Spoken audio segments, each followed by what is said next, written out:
Hello, সবাইকে স্বাগতম আজকের লাইভ প্রোগ্রামে।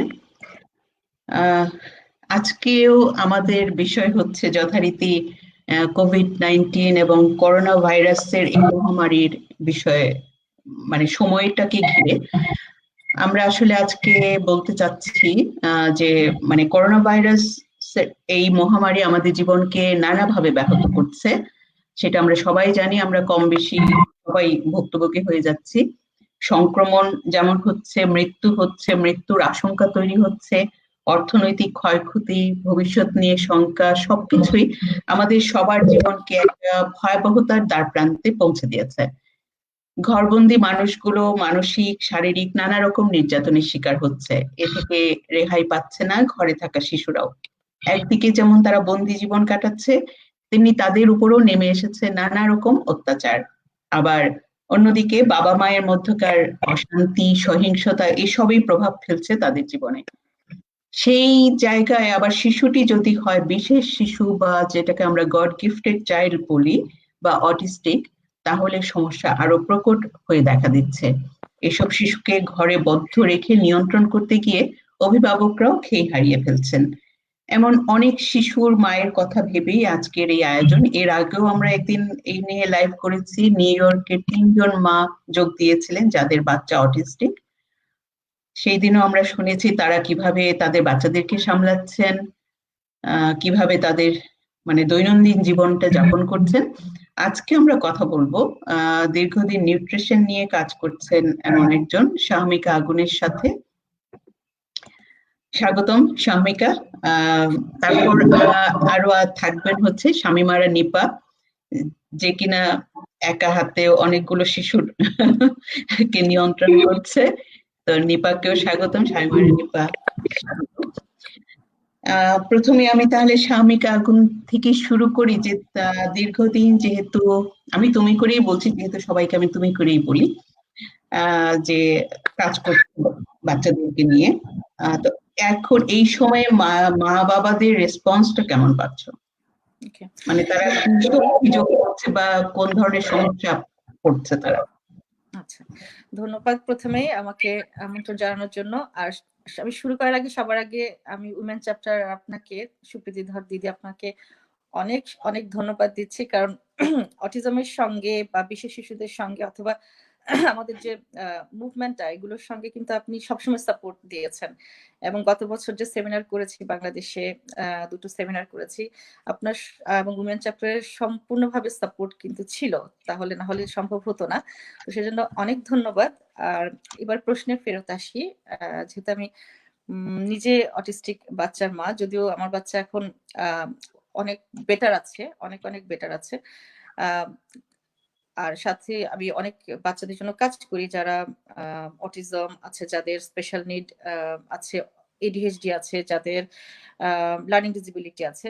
সমস্যা হচ্ছে ওরা তো বুঝতে পারছে না, কারণ একটা রুটিন সবচেয়ে চ্যালেঞ্জিং যেটা আসে অটিস্টিক বাচ্চা, এডিএইচডি বাচ্চা বা লার্নিং ডিসেবিলিটি বাচ্চাদের, সেটা হচ্ছে ওরা তো সবসময় একটা রুটিন মেপে চলে এবং ওরা রুটিনটা পছন্দ করে। তো যখন একটা ব্রেক হয়, একটার সাথে একটা ব্রেক হয়ে যাচ্ছে, তখন কিন্তু তাদের মধ্যে একটা ডিপ্রেশন শুরু হয়, একটা ডিফারেন্ট টাইপের ডিপ্রেশন, যেটাকে তারা তাদের বিহেভিয়ারে প্রকাশ করে। এবং সেটা হয়ে যায় তখন হাইপার অ্যাক্টিভিটি, সেটা হয়ে যায় তখন আক্রমণাত্মক, সারাক্ষণ জাম্পিং করছে, কান্না করছে, ঘরের জিনিসপত্র ভাঙছে, এরকম অনেক বিষয়গুলো নিয়ে মায়েরা, অনেক বাবারাও এখন আসছেন।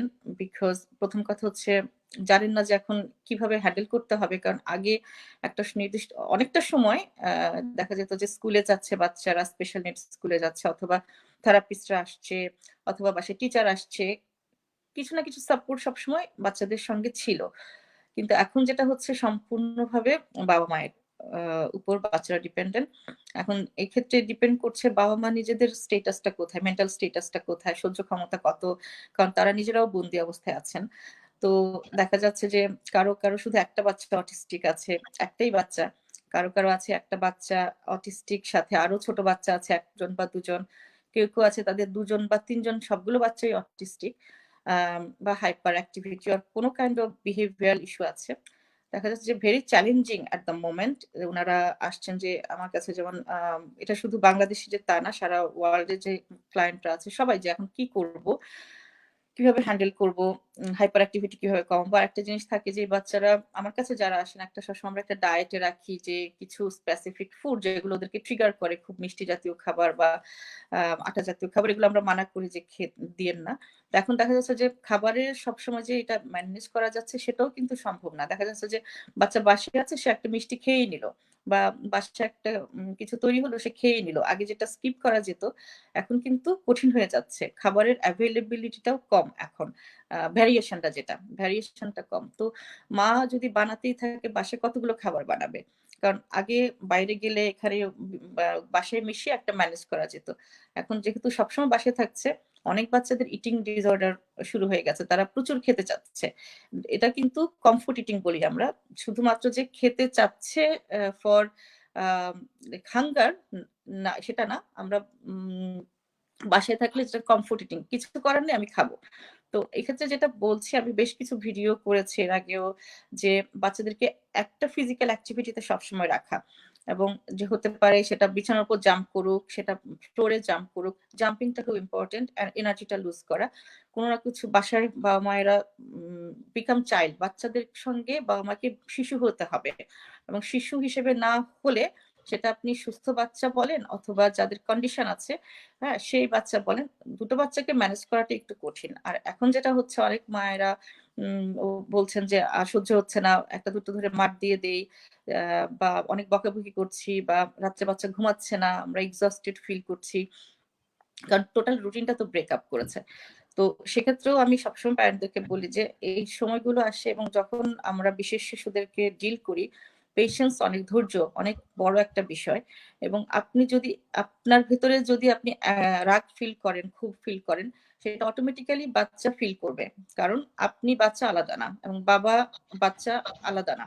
তো এটা একটা চ্যালেঞ্জ। সেকেন্ড আরেকটা আসছে ইদানিং, যেটা ছিল আমার কাছে, যখন প্যারেন্টরা আসেন সারা ওয়ার্ল্ড থেকেই একটা হিস্ট্রি নেওয়া হয় যে টোটাল সার্কামস্ট্যান্সেসটা কি হচ্ছে।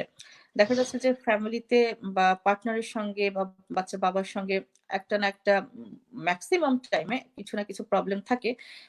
কমিউনিকেশন গ্যাপটা অনেক থাকে, এবং দেখা যাচ্ছে যে বাংলাদেশের পার্সপেক্টিভে যখন হয়, বা ইন্ডিয়া, পাকিস্তান এরকম যখন আসে, দেখা যায় যে যেহেতু মা বাসায় ভালনারেবল হয়ে যাচ্ছে বাচ্চাকে টেক কেয়ার করার জন্য, তখন মায়ের আর্নিং সোর্সটা থাকে না। তো ওই ক্ষেত্রে মা এমনিতে একজন ভালনারেবল ফিল করে। সেকেন্ড হচ্ছে মাকে ব্লেম করা হচ্ছে, এবং এই সময়টাতে যেটা হচ্ছে, যেহেতু বাসায় আছে, ওদের কোথাও পালিয়ে যাওয়ার ওয়ে নাই। আগে যেমন বাবা বাইরে থাকতো, হয়তো এসছে, বা শ্বশুর শাশুড়ি বাইরে থাকতো, বা এনিবডি যে কিনা মাকে একটা কটু কথা বলছে, বাইরে থাকতো, একটা সময় এসে হয়তো মাকে আঘাত করছে।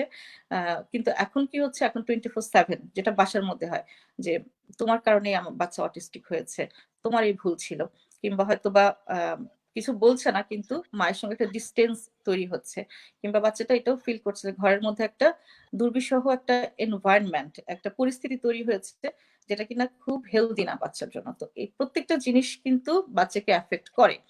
এখন আমি বলবো যে কোয়ারেন্টাইন টাইমটা দুটো ভাবে এসছে। একটা হচ্ছে অফকোর্স এটা সারা পৃথিবীর জন্য একটা চ্যালেঞ্জ, কিন্তু ইন দ্য সেম টাইম আমরা যেভাবে দেখছি, যে চেষ্টা করছি যে বাচ্চার সঙ্গে বন্ডিংটা খুব ভালো কিন্তু করা যায় এই সময়টাতে। ফ্যামিলিকে যে সময়টা আপনি আজকে মেবি 10 বছর 12 বছর দিতে পারেননি, ইটস দ্য বেস্ট টাইম এখন বসে ফ্যামিলির সঙ্গে একটা বন্ডিং করা, বাচ্চাটাকে বোঝা, উম বাচ্চাকে, কারণ এই বাসার মধ্যে কিন্তু বাবা মা দুজনের একসঙ্গে শেয়ার করছেন, নট লাইক বাবা হোস্ট, সরি বাবা গেস্ট, গেস্ট না কিন্তু, না বাসার, উনিও একজন পার্টনার।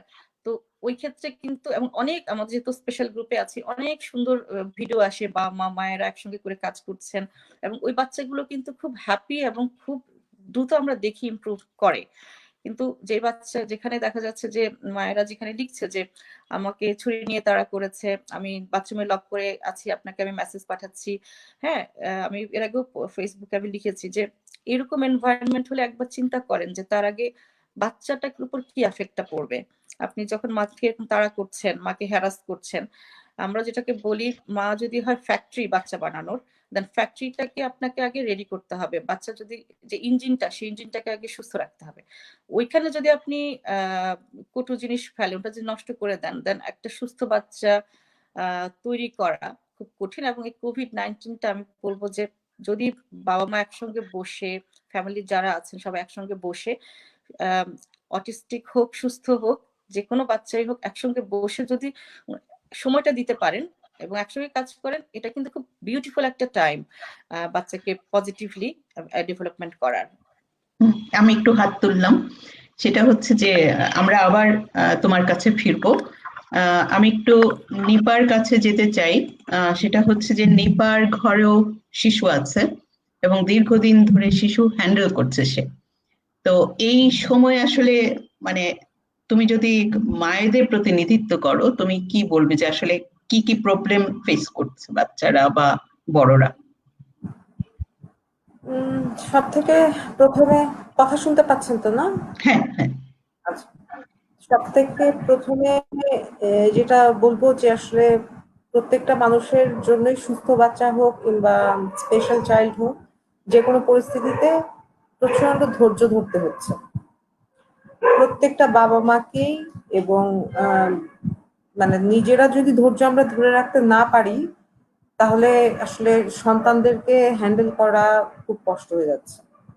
তো সন্তানরা মানে দেখা যাচ্ছে যে আমার বাসায় যেমন বিভিন্ন বয়সের তিনজন বাচ্চা, তিনজন সব থেকে বেশি বোর হচ্ছে। প্রথম কথা হচ্ছে ঘরে থাকতে হচ্ছে। হ্যাঁ, এখন ঘরে থাকতে হচ্ছে, তারপরে যেটা সমস্যা হচ্ছে ধরেন ওদের স্কুল নাই, কোনো কমিউনিকেশন নাই মানে বাসা থেকে যতটুকু হয়তো বন্ধু বান্ধবের সাথে কথা বলছে, ওরা তো আসলে আমাদের মতো এত বড় না, বা এমন কোনো বয়স হয়ে যায়নি যে সবসময় মানে এরকম ভিডিও কনফারেন্স করবে বা কিছু। তো স্বাভাবিকভাবেই ওখানে একটা চাহিদা থেকে যায় যে বন্ধু বান্ধবের সাথে কমিউনিকেশনের ব্যাপারটা। তারপরে দেখা যাচ্ছে যে আচ্ছা ঠিক আছে, একটু বোর হচ্ছে, আগে যেমন একটু বাইরে ঘুরতে যাওয়া যেত, ঘুরতে যেতে পারছে না। আচ্ছা ঠিক আছে, তারপরে তার যেটা হচ্ছে যে খাবার দাবারের ব্যাপারটা অনেক বড় ব্যাপার। যে দেখা যাচ্ছে যে হয়তো কিছু খেতে ইচ্ছা করতেছে, বাইরে গিয়ে খেতে পারছে না, ঠিক আছে হোম ডেলিভারি নিব, হোম ডেলিভারি নেওয়া যাচ্ছে না। বাসায় তো আসলে এত ভ্যারাইটি খাবার তৈরি করে দেওয়া সম্ভব না সবসময়। হ্যাঁ, তো দেখা যায় যে ওরা এই সবগুলো ব্যাপার নিয়েই খুব মানে ওয়ারিড এবং বোর্ড, এবং দেখা যাচ্ছে যে অনেক বুঝানো লাগতেছে। যে হয়তো বাচ্চারা এসে বললো যে ভালো লাগতেছে, কেন বাবা ভালো লাগতেছে না কেন? বন্ধু বান্ধবের সাথে কথা হচ্ছে না, খাওয়ার কিছু নাই, মানে এই যে জিনিসগুলি, বা কিছু করার নাই। তা আমি আবার তখন বলি যে কিছু করার নাই কেন, অবশ্যই কিছু করার আছে। তো যথেষ্ট কালার আছে, কোনো কিছু আর্ট করতে পারো, বই আছে পড়তে পারো, গল্প করো, একটু মুভি দেখি, একটু গান শুনি। আমি যেটা করি বাচ্চার সাথে, যে আমি যেমন গান শুনি অনেক, মুভি, ওরা হচ্ছে পাওয়ার রেঞ্জার্স দেখে, আমি ওদের সাথে বসে বসে পাওয়ার রেঞ্জার্স দেখি। হ্যাঁ, মানে বিভিন্ন শো যেগুলো আছে, যে শো দেখি। আবার কোনো কোনো শো হয়তো ভালো লাগতেছে না, বলছি যে না এই শোটা ভালো লাগতেছে না, কিংবা ওদেরকে চেয়ার আপ করে, ওদের ভালো লাগতেছে না বলার পরও দেখতে দেই না এমন না, মানে ওদের সাথে তখন ফান শুরু করি যে এটা এরকম ওটা ওরকম। তো দেখা যাচ্ছে কি যে আসলে আমাদের নিজেদের মেজাজও কিন্তু ধরে রাখাটা খুব টাফ হয়ে যাচ্ছে। খুব কঠিন হয়ে যাচ্ছে। হ্যাঁ, হ্যাঁ, খুব কঠিন হয়ে যাচ্ছে। দেখা যাচ্ছে যে বাচ্চা তো আর সবসময় এমন না যে বাচ্চা সবসময় কথা শুনে। বাচ্চা কিন্তু সবসময় কথা শুনতে চায় না। হ্যাঁ, কারণ ওদের নিজেদেরও ধরেন এখনকার যে পরিস্থিতি, সেই পরিস্থিতিটা ছাড়াও বাচ্চারা বড় হচ্ছে, টিনেজার এখন। ওরা খুব স্বাভাবিকভাবে ওদের নিজস্ব একটা দৃষ্টিভঙ্গি, নিজস্ব একটা মতামতের ব্যাপার আছে। তো সবসময় দেখা যায় যে ওরাও কিন্তু কথা শুনতে চায় না। হ্যাঁ, বা ওরা হয়তো নিজেদের মতটাই বলতেছে, নিজেদের মতো করে সবকিছু করার চেষ্টা করছে। সেখানে ধৈর্য রাখাটা আসলে দেখা যায় যে খুব কঠিন হয়ে যায়। আহ দেখা যায় যে আমরা যতটা ভালো ব্যবহার করি, যতটা চেষ্টা করতেছি বাচ্চাদেরকেও একটা কমফোর্ট জোনের ভিতরে রাখার, বা ওদেরকে একটা কমফোর্ট জোন দেয়ার, তারপর কিন্তু আমরা মেজাজ ঠিক রাখতে পারি না। আমরা আমরা হাইপার হয়ে গেলে আসলে বাচ্চারাও কিন্তু হাইপার হয়ে যাচ্ছে, বা বাচ্চারাও কিন্তু দেখা যাচ্ছে যে ওদের কাছে জিনিসটা আরো বেশি খারাপ লাগছে। হয়তো যদি এখন যদি কোয়ারেন্টাইনের টাইম না হতো, তাহলে যেভাবে রিয়াক্ট করতো, এখন তার চেয়ে হয়তো একটু অন্যভাবে বা তার চেয়ে বেশি রিয়াক্ট করতেছে। তার কারণ হচ্ছে যে আসলে ওরাও তো পাজল এই পরিস্থিতিতে। তো বাবা মাদের জন্য আসলে যেটা সব থেকে বলার মানে আমার কাছে মনে হয় যে গুরুত্বপূর্ণ কথা, প্রথম কথা হচ্ছে খুবই ধৈর্য ধারণ করতে হবে, এবং দ্বিতীয় কথা হচ্ছে যে বাচ্চার সাথে আসলে সময় দিতে হবে বাচ্চার মতো করে। এটাও খুব ইম্পর্টেন্ট যে আপনি বাচ্চার সাথে আসলে আমি আমার বয়স অনুযায়ী যদি কথা বলি বা আমার বয়স অনুযায়ী যদি অ্যাক্ট করি, হবে না। বাচ্চার সাথে আসলে বাচ্চার মতো করেই আপনাকে অ্যাক্ট করতে হবে, এবং একটা কোয়ালিটি টাইম বসে বুঝায়।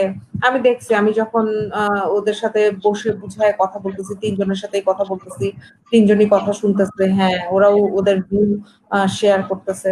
তো এই জায়গাগুলিতে দেখা যায় যে মানে কমিউনিকেশনটা ভালো হয়।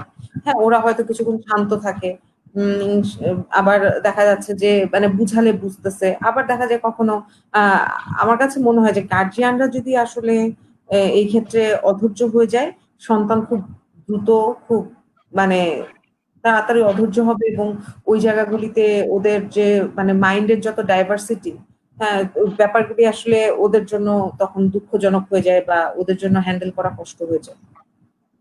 আসলে কি যে মানে আমরা এই মুহূর্তে এতগুলো বিষয় পাড়ি দিচ্ছি, মানে এত মানে বৈচিত্র্যময় মানে ইস্যু আমাদের পাড়ি দিতে হচ্ছে যে আমাদের মানে অর্থনৈতিক দিকটা আমরা ভাববো, আমাদের মানে অন্য কিছু নিয়ে ভাববো, আবার বাচ্চাদের সাথেও মানে আমাদের সময়টা দিতে হচ্ছে। আর বিশেষ করে যখন আমরা মানে মেয়েরা মানে যারা ঘরে কাজ করছে বা চাকরিজীবী নারীরা যারা এখন ঘরবন্দি হয়ে গেছে বা মানে ওয়ার্ক ফ্রম হোম করছে, তাদের জন্য একটা বিশাল চ্যালেঞ্জের মুখে পড়েছে যে অনেকেই আমার সাথে শেয়ার করে যে মানে এটা তো একদিকে হচ্ছে বাড়তি চাপ তো আছে, যারা বিশেষ করে চাকরি করে তারা এখন ঘর থেকে কাজ করছে, কিন্তু ঘরের কাজটা কিন্তু করতে হচ্ছে, যেহেতু আবার এখন হেল্পিং হ্যান্ড গুলোকেও ছুটি দিতে হয়েছে, মানে কোনো ধরনের হেল্প নাই ঘরে।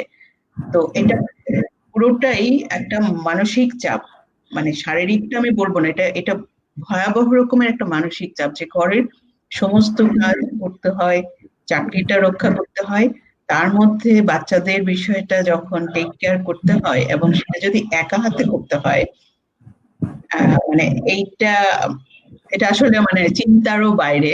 আহ শামিকা, তুমি কি শুনতে পাচ্ছিলে না কি যেন বললে যে কথা না, শুনতে আমি আপনাকে শুনতে পাচ্ছি, কিন্তু আমি সাগর আপুর কোনো কথা পাওনি? শুনতে পারি না আর কোনো কি। কথাই শুনতে পাওনি ও যখন কথা বলছিল? আমি শুনতে পেয়েছিলাম। তাহলে তোমাকে শুনতে পাওয়ার কথা, আমরা এটা লাইভ তো করছি আমি অনেকদিন আপনাকে ধরে। শুনছি, কিন্তু আমি সামনে ওনাকে শুনতে পাচ্ছি না, বুঝতে পারছি না কেন। এটা কি হেডফোনটা লাগানোর কারণে মানে নিপা, আমি জানি না। হেডফোনটাকে খুলে ফেলবো? এখন কথা বলো তো। আপনি কি এখন শুনতে কথা? না, না, এটা ও হয়তো কোনোভাবে তাহলে তাহলে তুমি হেডফোনটা আমি লাগিয়েই কথা। আমি সবার কথাই শুনতে পাচ্ছি না ঠিকঠাক মতো। হুম হুম হুম। শাহমিকা, আমরা যে নিপা যেটা বলছিল যে এখনকার সময়ে তাহলে আমি একটু বলে দিই যে আহ, ওর তার নিজের অভিজ্ঞতা থেকে সবকিছু নিয়ে বলছিল যে মানে কিভাবে বাচ্চাদের উপর যে একটা প্রেশার আসছে, যে ওরা তো ঘরবন্দি হয়ে থাকতে পারছে না, ওরা তো বড়দের মতো এখন মানে বিভিন্ন উপায় খুঁজে বের করতে পারছে না। আমরা যেরকম অনলাইনে থাকছি, আড্ডা দিচ্ছি, বন্ধুদের সাথে কথা বলছি বা কিছু লিখছি, এটা তো ওরা এখন অভ্যস্ত না এইভাবে। সিনেমা দেখলেও কতক্ষণ দেখা যায়, তাই না? আমরাও তো বড়রা সিনেমা দেখছি, কিন্তু মানে সেটা আসলে বেশিক্ষণ নেওয়া যায় না, কিন্তু মানে এইটাতে এতে করে আমাদের ভিতরে যে ডিপ্রেশনটা কিন্তু ভয়াবহ একটা ডিপ্রেশন তৈরি হচ্ছে। তো সেইটা বাচ্চাদের উপর যে প্রভাবটা পড়ছে, একটু বাফারিং হচ্ছে তো, বাচ্চাদের উপর একটা বিশাল প্রভাব পড়ছে। এই জায়গাটা আসলে মানে এখন তুমি তো ধরো লন্ডনে থাকো, ওখানে কিভাবে জিনিসটা মানে ট্যাকল দিচ্ছে? আহ, মানে বাংলাদেশে তো আসলে এগুলো এই ধরনের মানে সহায়তার গুলোর কথা আমরা ভাবতেও পারি না। অনেক সময় দেখা যায় যে এইখানে অনেকেই দেখছি যে যদি তুমি কোনো মেন্টাল সাপোর্টও চাও, সেটা হয়তো স্কাইপে তুমি কথা বলতে পারছো বা ফোনে তোমাকে দিচ্ছে, কিন্তু বাংলাদেশে তো সেরকম কোনো সহায়তা আছে কিনা আমার কিন্তু জানা নেই। হুম। তো তোমরা লন্ডনে কি ধরনের মানে এই ধরনের সহায়তা গুলো দেওয়া হয়ে থাকে? আচ্ছা, দিদি কোয়ারেন্টাইন টাইমে এখন কিন্তু কোনো সহায়তা সেভাবে নেই, কারণ কাউন্সিল থেকেও যেটা করা হচ্ছে, NHS এ শুধু জিপি খোলা আছে, হসপিটাল খোলা আছে, বাট কাউন্সিল অফিস বন্ধ, সবাই বাসা থেকে কাজ করছে। ফলে খুব ইমার্জেন্সি সিচুয়েশন না হলে শুধুমাত্র ফোনে, যেমন যাদের কথা বলতে ইচ্ছে করছে, ভালনারেবল ফিল করছে, ফোনে কথা হচ্ছে। আর যেমন যখন কোনো ইমার্জেন্সি সিচুয়েশন তৈরি হয়, ধরেন কারো টয়লেট ভেঙে গেল, ব্রেকডাউন করলো, অথবা প্লাম্বিং কোনো সিঙ্ক ব্লক হয়ে গেল, কথার কথা, তখন ওরা কিন্তু পাঠাচ্ছে ইমার্জেন্সি ভাবেই, ডে টু ডে তে এগুলো তারা সার্ভিস দিচ্ছে। কিন্তু যেহেতু সোশ্যালাইজেশনের কারণে স্কুল সম্পূর্ণ বন্ধ, ফলে যেটা হচ্ছে যে আমাদের বাচ্চা ঘর থেকে বের হওয়া নিষেধ। আর আরেকটা হচ্ছে যে স্কুল যেটা করছে, স্কুল থেকে তারা প্রত্যেক সপ্তাহে টিচার ফোন দিচ্ছে। আর যেটা অনলাইন স্কুল, সেটা বাংলাদেশেও হচ্ছে, এখানেও হচ্ছে অনলাইন স্কুলিং, কিন্তু ওই পর্যন্তই। বাট ফেস টু ফেস দেখা, যেটা যেটা আমার ইনফ্যাক্ট আমার ছেলেও খুব ফ্রাস্ট্রেটেড ফিল করছিল, কারণ আমরা আজকে 45 ডেজ আমরা লকডাউন অবস্থায় আছি। তো কোনো ও আমাকে ছাড়া ওর আর কিন্তু কেউ নেই দেখার মতো, কোনো বাচ্চা আশেপাশে দেখছে না, সবাই সবার বাচ্চা নিয়ে সতর্ক। তো ওভাবেই চলছে। কিন্তু যেটা আছে যে সোশ্যাল যদি কোনো ইমার্জেন্সি হয়, তাহলে যেটা হবে যে গভর্নমেন্ট অবশ্যই আসবে, কিন্তু এর মানে এই না যে যেটা অন্য সময় হয়, অন্য সময় যে স্পেশাল নিড বাচ্চাগুলো যে অনেক সাপোর্ট পায়, কিংবা ইভেন যাদের কোনো কন্ডিশন নেই তারাও যে সাপোর্ট গুলো পায়, এখন কিন্তু সম্পূর্ণটাই বাবা মায়ের উপরে। এবং নট সহজ এটা। হ্যাঁ, যে একটা ওই যে যেটা আপা হয়তো বলছিলেন, আমি পুরো শুনতে পাইনি, আপনার থেকে নিয়ে যেটা বুঝতে পারলাম যে এই সময়টা বাংলাদেশের জন্য খুব কঠিন। সারা পৃথিবীতে যেখানেই আছে প্যারেন্টরা বাসায় বন্দি অবস্থায় থেকে বাচ্চাটা হ্যান্ডেল করা, এবং 24/7, কারণ এন্টারটেইন করা সবচেয়ে যেটা বড় কথা হচ্ছে, বাচ্চাকে সারাক্ষণ একটা কাজে বিজি রাখা। এবং যেহেতু এখন স্কুল নেই, আমাদের ঘুমানোর সময়, জাগার সময় সবকিছু ওলটপালট হয়ে গেছে। তো সবকিছু মিলিয়েই ওই যে বললাম আমি এর আগে, যে যদি চ্যালেঞ্জিং মনে করেন তো চ্যালেঞ্জিং, কিন্তু যদি মনে করেন যে ঠিক আছে এটা ডিফারেন্ট ভাবে আমরা নেই, এটা লাইফের একটা সম্পূর্ণ ডিফারেন্ট একটা অভিজ্ঞতা, তাহলে কিন্তু ওভাবেই আমরা দেখতে পারবো। আর একটা হচ্ছে, আমি প্যারেন্টদেরকে আগেও বলেছি, আমি অনেক কিছু দেখিয়েছি প্যারেন্টদেরকে যে কি কি ধরনের অ্যাক্টিভিটি আপনারা করতে পারেন, আপনারা কিভাবে বাচ্চাকে এই সময়টাতে হয়তো একটু লেখালেখাতে পারেন, কিংবা বাচ্চার সঙ্গে খেলাধুলার সাথে ইনভলভ হতে পারেন। এবং অনলাইনে কিন্তু অনেকেই সাপোর্ট দিচ্ছে, অনলাইনে অনেক স্কুল, স্পেশাল নিড স্কুলও, তারা কিন্তু অনলাইনে সাপোর্ট গুলো দিয়ে যাচ্ছে। এবং ওইগুলো দেখে, এবং এর আগে আমি দেখিয়েছি যে আপনারা ইভেন ছোট ছোট কাগজ কেটে জাস্ট একটু ভাত দিয়ে ইভেন বসিয়ে দিলেও কিন্তু ওটাও বাচ্চার জন্য একটা অ্যাক্টিভিটি। সো আরেকটা হচ্ছে, এই বাচ্চারা কিন্তু একসাথে অনেকক্ষণ কাজ করবে না, হয়তো খুব বেশি হলে আপনি 10 মিনিট 15 মিনিট, কেউ যদি আর একটু বেটার থাকে হয়তো 30 মিনিটস কি 40 মিনিটস একসাথে হয়তো বসবে, তারপর কিন্তু ব্রেক দিতে হবে। তো এই ব্রেক টাইমটাও প্যারেন্টদেরকে খুঁজতে হবে যে আচ্ছা ওদেরকে আমি একটু সময় ছেড়ে দিলাম, ওদের মতো থাকুক। আর আমাদের বাংলাদেশে একটা টেন্ডেন্সি দেখা যায় যে সবকিছু পড়ার উপর, আমার বাচ্চা পড়াশোনাতে একটু পিছিয়ে যাচ্ছে, আগে পড়তো এখন পড়ছে না, আমার মনে হয় এই টাইমটাতে ওইটা একটু কম থেকে ওটাকে একটু কম গুরুত্ব দিয়ে বাচ্চার সাথে কমিউনিকেশনটা, ওটাকে আপনার বেশি গুরুত্ব দেওয়াটা আমার মনে হয় এই সময়টাতে বেশি ইম্পর্টেন্ট। এবং এই সময়টাই মাদারহুড, কারণ আমার এই জীবনে এই প্রথম আমরা এত বছর ধরে একসঙ্গে এই ঘরের মধ্যে আছি। সো আমার মনে হয় it's a beautiful time as well, যে বাচ্চার সঙ্গে বন্ডিংটা। এবং অনেক অটিস্টিক বাচ্চা, যখন আমরা হিস্ট্রি নেই অ্যাগেইন, দেখা যায় যে bonding was a big factor in the beginning. হ্যাঁ, বাবা হয়তো সময় দিতে পারছে না বা মা দিতে পারছে না, অথবা বাচ্চা হয়তো সারাদিন নানির কাছে আছে, বা কোনো একটা হেল্পিং হ্যান্ডের কাছে আছে, বা স্কুলেই আছে। আর বাসায় থাকলেও দেখা যাচ্ছে যে অনেক কিছু থাকে, কিন্তু এই সময়টা ইটস আ পিওর হোম। তো আমার মনে হয় এটাকে খুব ভালোভাবে ইউটিলাইজ করাটা পসিবল যদি প্যারেন্টরা কি চিন্তা করে দেখেন। এটা আসলে খুব ভালো একটা পয়েন্ট বলেছো শামিকা, যে মানে এই সময়টা তো আসলে আমাদের মানে জীবদ্দশায় আমরা পাইনি।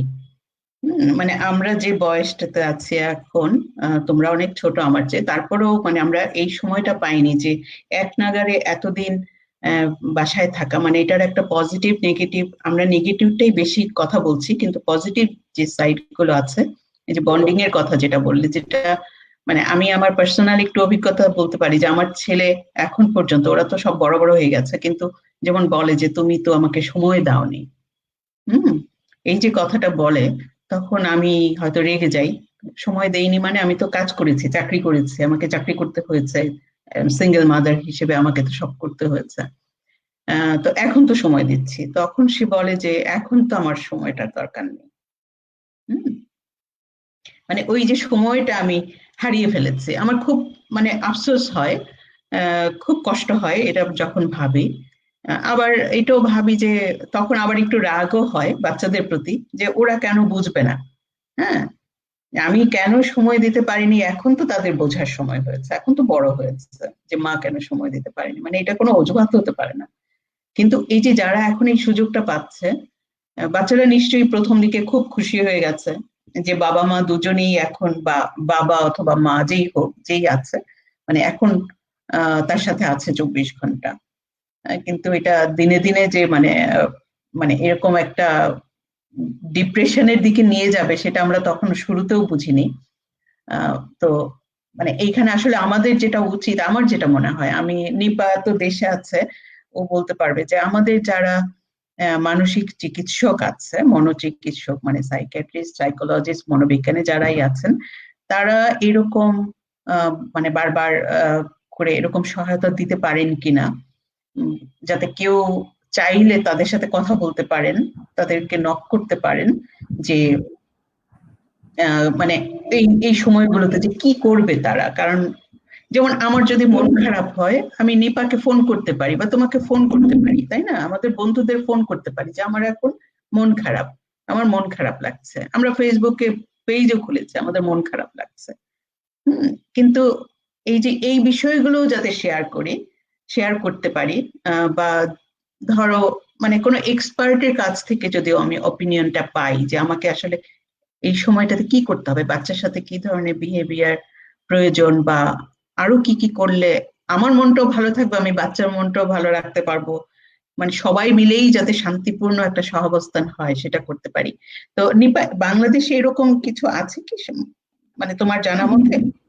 উম, যেটা অনলাইনেই দেখছি একটা ব্যাপার যে যারা মনোচিকিৎসক ওনারা কেউ কেউ কথা বলছেন, অনলাইনেই কথা বলছেন ও রেগুলার। আচ্ছা। হ্যাঁ, ওনারা ভিডিও করে ভিডিও বার্তাটা দিচ্ছেন এবং কেউ কেউ ফোন নাম্বার দিচ্ছেন যদি কোনো প্রবলেম হয় ফোন করার জন্য।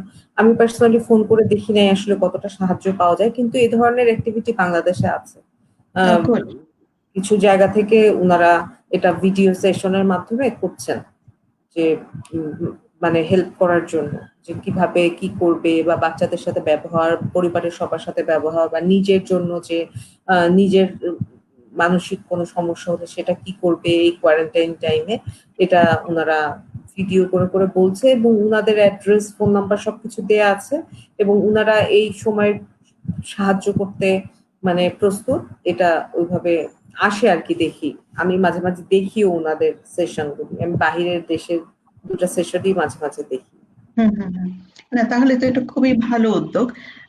স্বামিকা, মানে তোমার কাছে ধরো এই ধরনের নিশ্চয়ই রিকোয়েস্টটা আসে না? তুমি যেহেতু অটিস্টিক বাচ্চাদের নিয়েই মানে স্পেশালি কাজ করো, তাদের বিষয়গুলোই দেখো, বাংলাদেশের মায়েরাও, তোমার, আমি জানি তোমার একটা ভালো নেটওয়ার্ক আছে। হ্যাঁ, তো মানে এই সময়ে কি মায়েদের কাছ থেকে বেশি তুমি মানে ফোন পাচ্ছো বা তোমাকে মেসেজ পাচ্ছো? আম, ধন্যবাদ দিদি।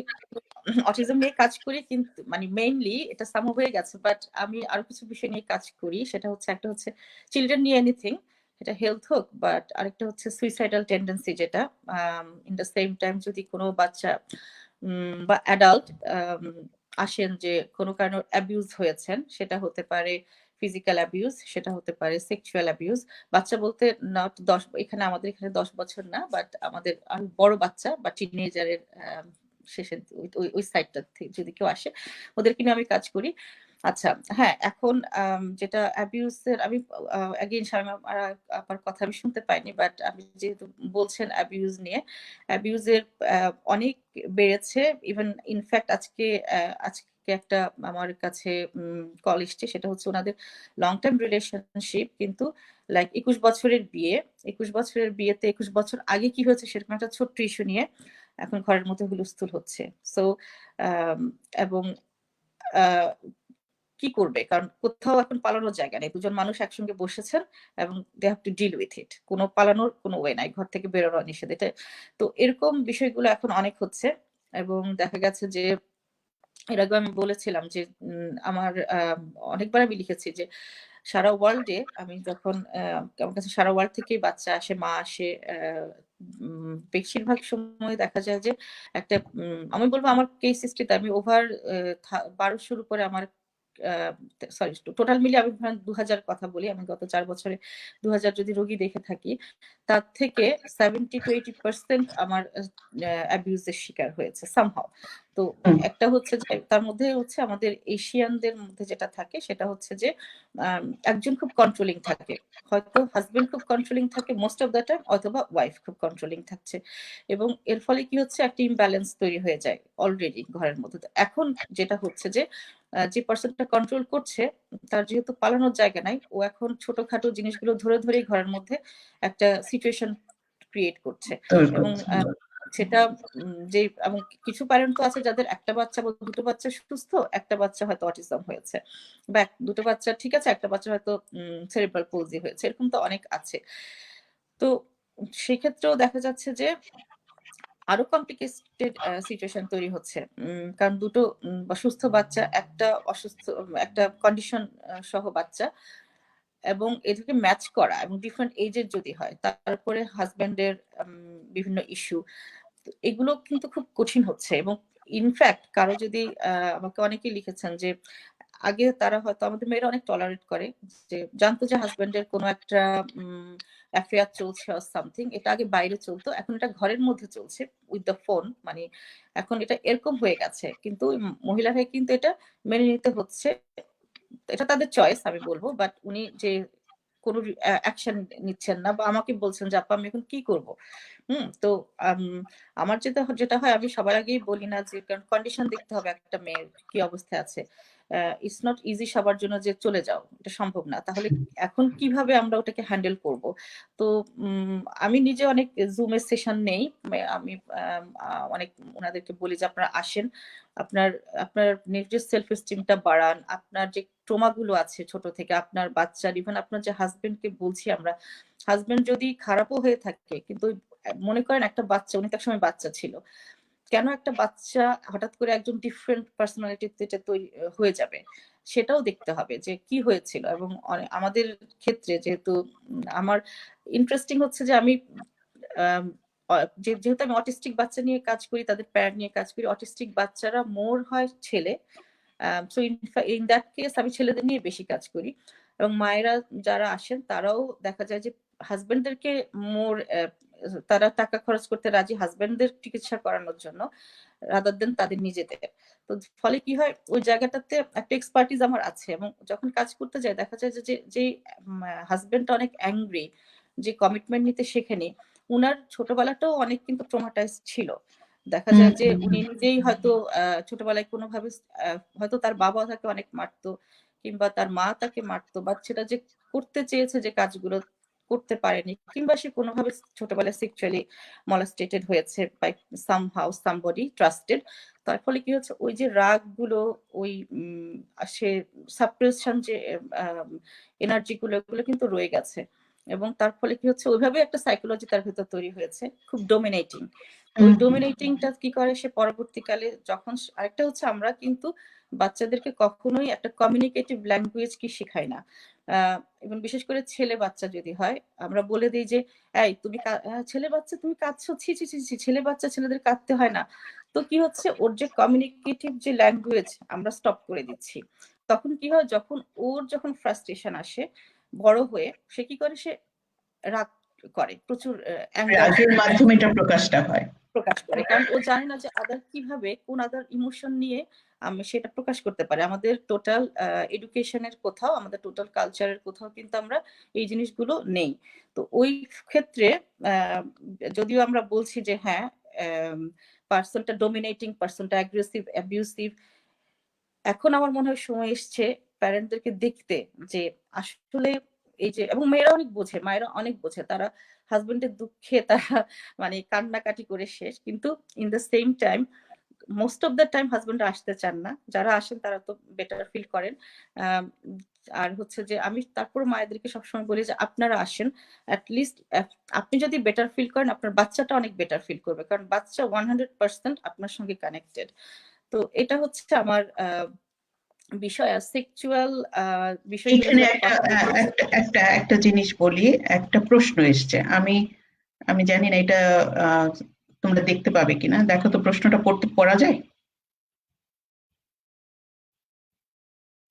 প্রাপ্তবয়স্ক কোনো নারীর দ্বারা ছেলে শিশুদের যৌন নিপীড়নের ব্যাপারটিকে সামাজিকভাবে আইনগতভাবে স্বীকৃতি দেওয়া হয় না কেন? এইটা কিন্তু আহ মানে ভালো একটা জিনিস, যেটা আমরা আহ, মানে আলোচনার জন্য কালকে যখন ভাবছিলাম এটা নিয়ে কথা বলবো, যে আহ, যখন একটা শিশু, সে ছেলে হোক বা মেয়ে হোক, মানে শৈশবে মানে অন্য শারীরিক নির্যাতনের পাশাপাশি যখন সে যৌন নির্যাতনের শিকার হয় বা নিপীড়নের শিকার হয়, তখন এইটার যে একটা দীর্ঘমেয়াদী প্রভাব পড়ে তাদের উপর। হুম। তো এই বিষয়টা হয়তো শুধুমাত্র যে লকডাউনের সময়ের সাথে মানে ইয়ে না, লিঙ্কড না, কিন্তু আমাদের আলোচনা এটা থাকতে পারে আজকে, যে আমরা এটা নিয়েও কথা বলতে পারি যে এটা একটা দীর্ঘমেয়াদী প্রভাব ফেলে তার ব্যক্তি জীবনে, মানে জীবন গঠনে। তাই না? তুমি যেটা বলছিলে, শুরু করেছিলে শাহমিকা, তো তুমি কি এটা একটু কন্টিনিউ করবে? হ্যাঁ। হ্যাঁ, হ্যাঁ, দিদি আমি একটু আমার অভিজ্ঞতা থেকে বলছি ক্লায়েন্টদের, কারণ অনেক ধরনের মানুষ তো আসে, এবং বেশিরভাগ মানুষ যখন আসে, অ্যাডাল্ট যারা আসে দেখা যাচ্ছে সিভিয়ারলি ডিপ্রেসড অথবা সুইসাইডাল। তো দেখা যাচ্ছে আমি যখন ওনাদের কিংবা রিলেশনশিপ ইস্যু, এবং রিলেশনশিপ ইস্যুর ক্ষেত্রে যখন আসে, সেক্ষেত্রে হয়তো মেয়েরাই আসছে, কিংবা অটিস্টিক বা any kind of special need বাচ্চার মায়েরা যখন আসেন, তখন যখন আমরা যখন কাজ করা শুরু করে দেই, দেখা যাচ্ছে যে কোথাও না কোথাও তারা যখন 3 বছর 4 বছর ছিলেন, খুব ট্রাস্টেড কারোর মাধ্যমে মলাস্টেটেড হয়েছেন। এখন ওই কথা হচ্ছে যে এখানে একটু বলে নেই, সেটা হচ্ছে যে আমরা আমাদের সারা পৃথিবীতেই খুব লিটারালি লাইক লাস্ট 10 15 15 20 20ও বলবো না, লাস্ট 15 ইয়ার্স ধরে এই বিষয়গুলো নিয়ে খুব কথা হচ্ছে, যে চাইল্ডহুড অ্যাবিউজ, সেটা সেক্সুয়াল হোক, সেটা ফিজিক্যাল হোক। আমি আগে সেক্সুয়ালটা বলি, তারপর ফিজিক্যালটা বলবো যে কিভাবে এটা এফেক্ট করে। সেক্সুয়ালটা যখন একটা বাচ্চার সংক্ষেপে জন্ম বলো হয়, একটু। হ্যাঁ হ্যাঁ ঠিক আছে, যে যখন এটা হয় তখন কিন্তু মায়েরা মানে ওই বাচ্চাটা কিন্তু জানে না যে এটা একটা সেক্সুয়াল অ্যাবিউজ। কারণ কি, এটা আদর, এটা একটা আদর, এবং আদর আমরা কিন্তু কখনোই, আমরাও যখন ছোট ছিলাম আমাদের বাবা মা কখনো এটা নিয়ে কথা বলে নাই। ফলে যখন একটা বাচ্চাকে ওইভাবে অন্যভাবে আদর করা হচ্ছে, ও কিন্তু জানে না যে এটা কি হচ্ছে, বাট ওর মাথায় রয়ে গেছে যে এটা সামথিং রং ছিল, সেটা এটা ঠিক হয় নাই। হ্যাঁ, ধরেন কথার কথা, আমার একজন অনেক আগে একজন ক্লায়েন্ট ছিলেন, ও 4 বছরের, ও ছোট বাচ্চারা যেরকম গিয়ে বাবা মায়ের মাঝখানে ঢুকে যায়, গিয়ে ঘুমায় পড়ে, সে ঘুমিয়েছে ওর বাবা আর চাচার মাঝখানে। সে চাচা তাকে বাবার পাশে শুয়ে তাকে মলাস্টেটেড করেছে। 4 বছর ওর মাথায় রয়ে গেছে। সে এখন লাইক অনেক এইজেড একটা পার্সন, কিন্তু তার মাথায় এটা রয়ে গেছে, এবং এটা তাকে কন্টিনিউয়াসলি তাকে হন্ট করেছে। তার টোটাল সাইকোলজিক্যাল ব্রেকডাউন হয়েছে, তার কি বলে রিলেশনশিপ কমপ্লিটলি ব্রেকডাউন হয়েছে। তারপর যখন আমরা কাজ করলাম তখন সেটা ফেরত আসলো, এবং যখন আসলো যে, কারণ সে নিজেকে, তারপর যখন সে একটা স্টেজ পর বড় হওয়া শুরু করলো, দেখলো যে, ভাবলো যে ও আমার সঙ্গে এটা ঠিক করে, তার মানে মনে হয় আমার দোষ ছিল। একটা বাচ্চা তাকে ব্লেম করা শুরু করে। তারপর যখন আরেকটু বড় হয় গিল্টি ফিলিং আসে, তারপর আসে অ্যাঙ্গার, ট্রাস্ট ইস্যু, সমস্ত কিছু ওই একটা ছোট্ট ঘটনা সম্পূর্ণভাবে ডেভাস্টেটেড করে দেয়। এবং এটা ছেলে হোক মেয়ে হোক, দুটোর ক্ষেত্রেই সবার হয়। জন্যই। উনি হ্যাঁ। যেটা বলেছেন যে যে ছেলেদের ক্ষেত্রে যদি কেউ করে, এখানে ছেলে হোক মেয়ে হোক, মহিলা হোক পুরুষ হোক, পিডোফাইল ইজ পিডোফাইল। হুম, যে পারপেট্রেটর সে পারপেট্রেটর, ওখানে এখানে সেক্সুয়াল জেন্ডার কোনো বিষয় না। কারণ যে কাজ করছে, আমি আপনার মাইকেল জ্যাকসনের কথাটা নিশ্চয়ই জানেন, এবং ওটা আরেকটা ফর্ম অফ পিডোফাইল ছিল, যেটা কিনা এত মিডিয়াতে এসছে, এবং ওই বাচ্চাদেরকে যখন জিজ্ঞেস করা হয়েছে তখন ওরা বলেছে যে না, ও কিছু করে নাই। সেই বাচ্চা এখন যখন বড় হয়েছে, সে যখন তার বাচ্চাকে দেখেছে, হ্যাঁ ওয়্যার, তখন ও ফিল করেছে আমার বাচ্চার সঙ্গে যদি মাইকেল জ্যাকসন সেটা করতো আই উড কিল হিম। তখন গিয়ে সে এটা কি বলে আবার সে অপেরা উইনফ্রির ওখানে সে এসে বলেছে, পাবলিকলি বলেছে অনেক কিছু ম্যাসাকার হয়েছে। তারপর তখন আরেকটা বাচ্চা ওকে দেখে, যে তখন বাচ্চা ছিল সেও এখন তারপর জেমস, সেও এসে স্বীকার করেছে যে হ্যাঁ, কারণ কি ছিল ওই মাইকেল জ্যাকসন বলেছিল, ভয় দেখিয়েছে যে যদি স্বীকার করো তোমাদের সঙ্গে আমি কি করছি, আমরা সবাই জেলে যাব, আমাদের লাইফ শেষ। এবং অনেক কান্নাকাটি করেছে, ম্যানিপুলেটেড করেছে। যে পিডোফাইল হয় ও বারবার কাজটা করে, হয়তো এক বাচ্চার সঙ্গে না, ডিফারেন্ট বাচ্চাদের সঙ্গে। কিন্তু আমাদের যেটা রিকোয়েস্ট করবো প্যারেন্টদেরকে যে আপনারা এখন সময় বাচ্চাদেরকে প্রোটেক্ট করেন, ইন দ্য সেম টাইম পিডোফাইলদেরকে বোঝেন যে কারা ওরা। এবং বাচ্চা যদি হঠাৎ করে সাইলেন্ট হয়ে যায়, হঠাৎ করে ঘুমের মধ্যে পেশাব করা শুরু করে দেয়, হঠাৎ করে খুব ভীত হয়ে যায়, দেখতে হবে যে ঘটনা কি হচ্ছে, কোথায় কি হচ্ছে। তো এরকম এরকম কিছু ট্রিগার আছে, এরকম আরো অনেক ট্রিগার আছে। আমরা যখন ট্রেনিং নিয়েছি আমাদেরকে বাচ্চাদেরকে শুধু দেখেই আমাদেরকে বুঝে যেতে হয় যে বাচ্চাটার লাইফে আসলে কি হচ্ছে। এটা একটা সেক্সুয়াল। আর হচ্ছে যে অ্যাবিউসিভ যখন আসবে ফিজিক্যালি, ধরেন আমাদের কালচারটা এরকম, আমরা ছোট থেকে প্রচুর মার খেয়েছি বাবা মায়ের হাতে, টিচারদের হাতে। আমি ইনফ্যাক্ট এভরিডে টিচারদের হাতে মার খেতাম, বিকজ আমার অঙ্কে খারাপ ছিলাম। কি হতো, আমার সেই যে ফিয়ার, যখন একটা মোমেন্টে আপনাকে কেউ মারছে, ওই মোমেন্টে আপনি কমপ্লিটলি আপনার বডি কোনো ভ্যালু ফিল করছে না, মূল্যহীন, স্ট্রেট ওয়ে যে I don't have any value, আমার কোনো মূল্য নাই, এই জন্য আমাকে পিটাচ্ছে। এবং এটা যখন কন্টিনিউয়াসলি হতে থাকে ওই বাচ্চাটা কিন্তু কমপ্লিটলি ট্রমাটাইজ থাকে, আমরা যেটা বলি fight and flight mode for long time.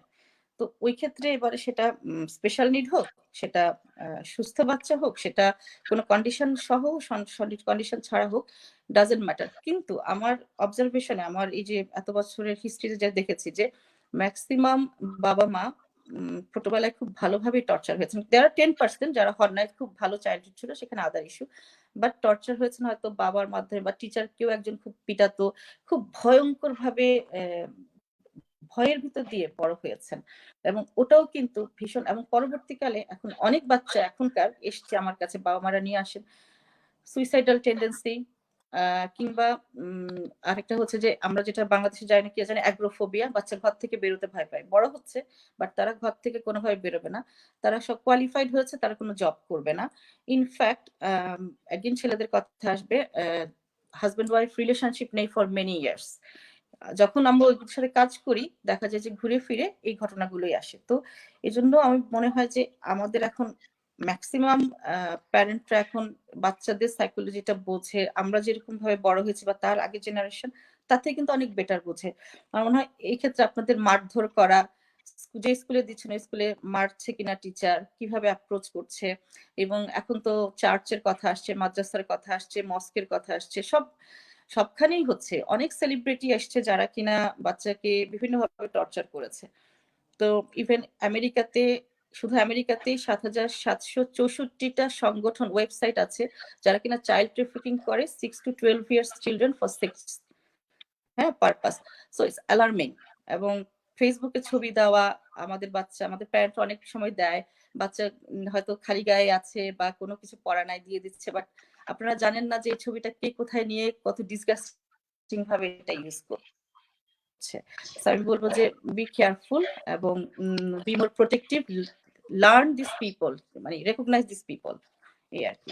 আচ্ছা, আমাদের সাথে একজন যোগ দিয়েছেন, উনি বলেছেন, আমি ওনাকে চিনি না, ফেসবুক পেজেই মানে উইমেন চ্যাপ্টারের পেজে ওনার সাথে পরিচয়, রেজাউল ইসলাম। তো উনি এখানে লিখেছিলেন যে উনি সাইকিয়াট্রিস্ট, উনি লন্ডনে আছেন। তো আপনি তো আলোচনা শুনছিলেন রেজাউল ভাই, তো আমাদের আলোচনাগুলো শুনছিলেন। তো আপনি যেহেতু বলছেন যে আপনি মানে চাইল্ড সাইকিয়াট্রিস্ট, তো আমি একটু কারেকশন, আমি চাইল্ড সাইকিয়াট্রিস্ট নই, আমি অ্যাডাল্ট সাইকিয়াট্রিস্ট। ওকে ওকে ওকে। আমাদের এখানে কিন্তু আপনি জানবেন এখানে সব ভাগ করা, কেউ ওল্ড এজ সাইকিয়াট্রিস্ট, কেউ চাইল্ড সাইকিয়াট্রিস্ট, কেউ অ্যাডাল্ট সাইকিয়াট্রিস্ট, এভাবে। আমরা দেখি রোগী 18 থেকে 65 পর্যন্ত। তো আমি বললাম যে আপনি আপনার এই কোয়ারেন্টাইন নিয়ে সময়ে কি কি মানসিক সমস্যা হয় এটা দেখতে গিয়ে মনে হলো যে আমি তার জয়েন করি। অবশ্যই খুব ভালো হয়েছে আপনি জয়েন করেছেন।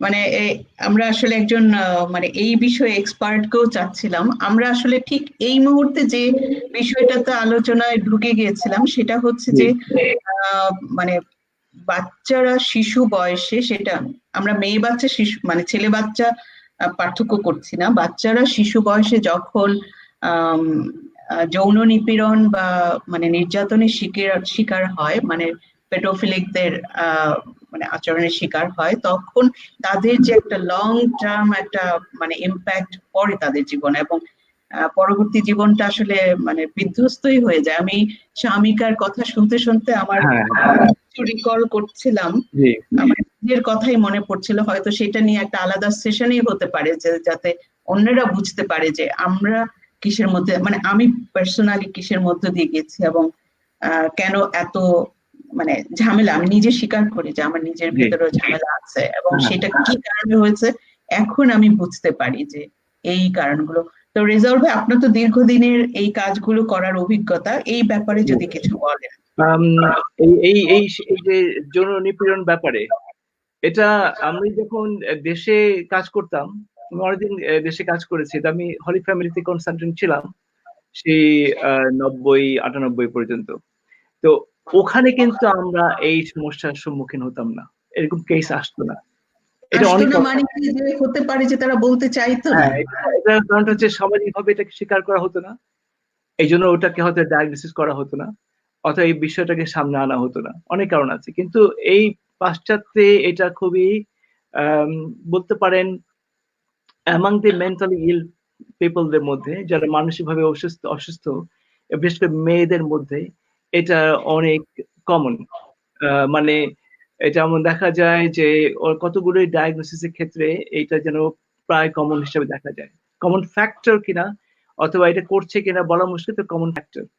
তো এইটা কারণটা হচ্ছে এদের সমাজ ব্যবস্থাটা অনেক সচেতন এই ব্যাপারে, এবং এটা অনুপ্রাণিত করে, উৎসাহিত করে মেয়েদেরকে এগিয়ে আসতে, টু স্পিক আউট।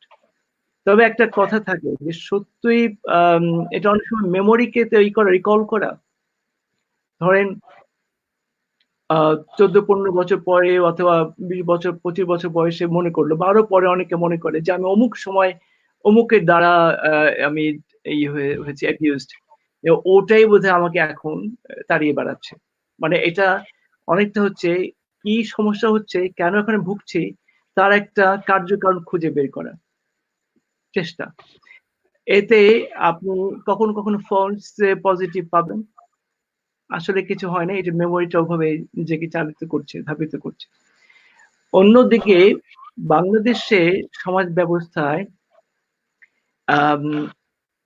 একটা ব্যাপার আছে, আমি যেটা ছোটবেলা থেকে খেয়াল করেছি, যেটা সবসময় বাবা মা একটা প্রোটেকশন দিয়ে রাখতেন, কোনটা খারাপ, কোনটা অন্যায়, কোনটা ন্যায়। আচ্ছা, ধর্ম এটা বিরাট বড় কাজ করে এখানে।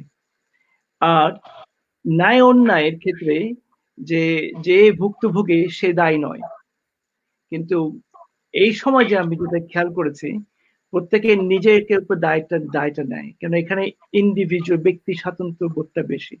তো আমার এর জন্য আমি দায়ী। এর ফলে এখানে উনি বোধহয় ভালো জানবেন, স্বামিকা আগুল বোধহয় উনি বোধহয় এটা নিয়ে কাজ করেন। তো এখানে হয় কি, তারা সাফার করে এই কারণে, সে মনে করে নিজে দায়ী ছিল, অথবা তার উপর এটা অ্যাবিউজ করা হয়েছে, তার ব্যক্তি সত্তাকে আপনার অ্যাবিউজ করা হয়েছে। এই যে একটা ক্ষোভ থেকে এটা অনেক কিছু দানা বাঁধে, এবং তাদের যে গ্রো আপ করে পার্সোনালিটি, এটা অ্যাফেক্ট হয়।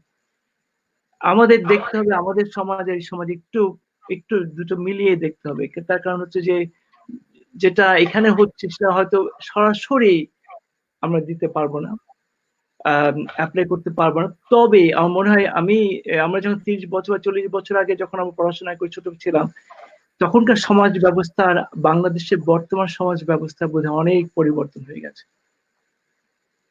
এবং মনে হয় এটা একটা আপনার সামাজিক কোন একটা অবক্ষয় রূপ হিসেবে দেখা দিতে পারে, এটা হতে পারে। আর এখন ইন্ডিভিজুয়াল রেসপন্সিবিলিটিটা আমাদের দেশেও একটা প্রকট দানা বেঁধে উঠেছে, যে তোমাকে তোমার দায় নিতে হবে, ফেইলিয়রের দায়টা নিতে হবে। তো আমার এইটা এগুলি একটা বিষয় আছে। হ্যাঁ, কিন্তু রেজাউল ভাই যে আপনি বললেন যে 30-40 বছর আগে, যখন মানে 30-40 বছর আগে ধরেন আমি ছোট ছিলাম, হুম, হ্যাঁ, এটা হচ্ছে যে এখন আমরা প্রচুর নিউজ পাই, আগে যেগুলো প্রকাশ পেত না, এখন তো হ্যাঁ নিউজ হচ্ছে। এখন মানে এই কথাটা তো বলতেই হয় যে মানে আমাদের দেশে যে মাদ্রাসাগুলোতে এই ধরনের ঘটনা প্রায়ই ঘটছে, তো সেই খবরগুলো আমরা পাচ্ছি এবং অন্যান্য আরো জায়গাগুলোতে আছে।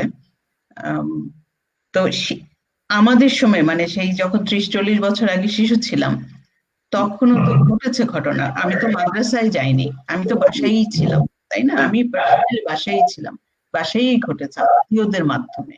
হ্যাঁ, হ্যাঁ, এটা এটা এটা তো বললাম, এটা খুব কমন, কিন্তু কিন্তু আমাদের সমাজে যেহেতু ওটা ওভাবে বলার কোনো ইয়ে নাই, ওই যে প্রণোদনা নেই, ইনসেন্টিভ নেই, যে এনকারেজ করা হয় না এখানে, এই জন্য ওখানে বলে না যে এটা প্রতিটা সমাজে কমন।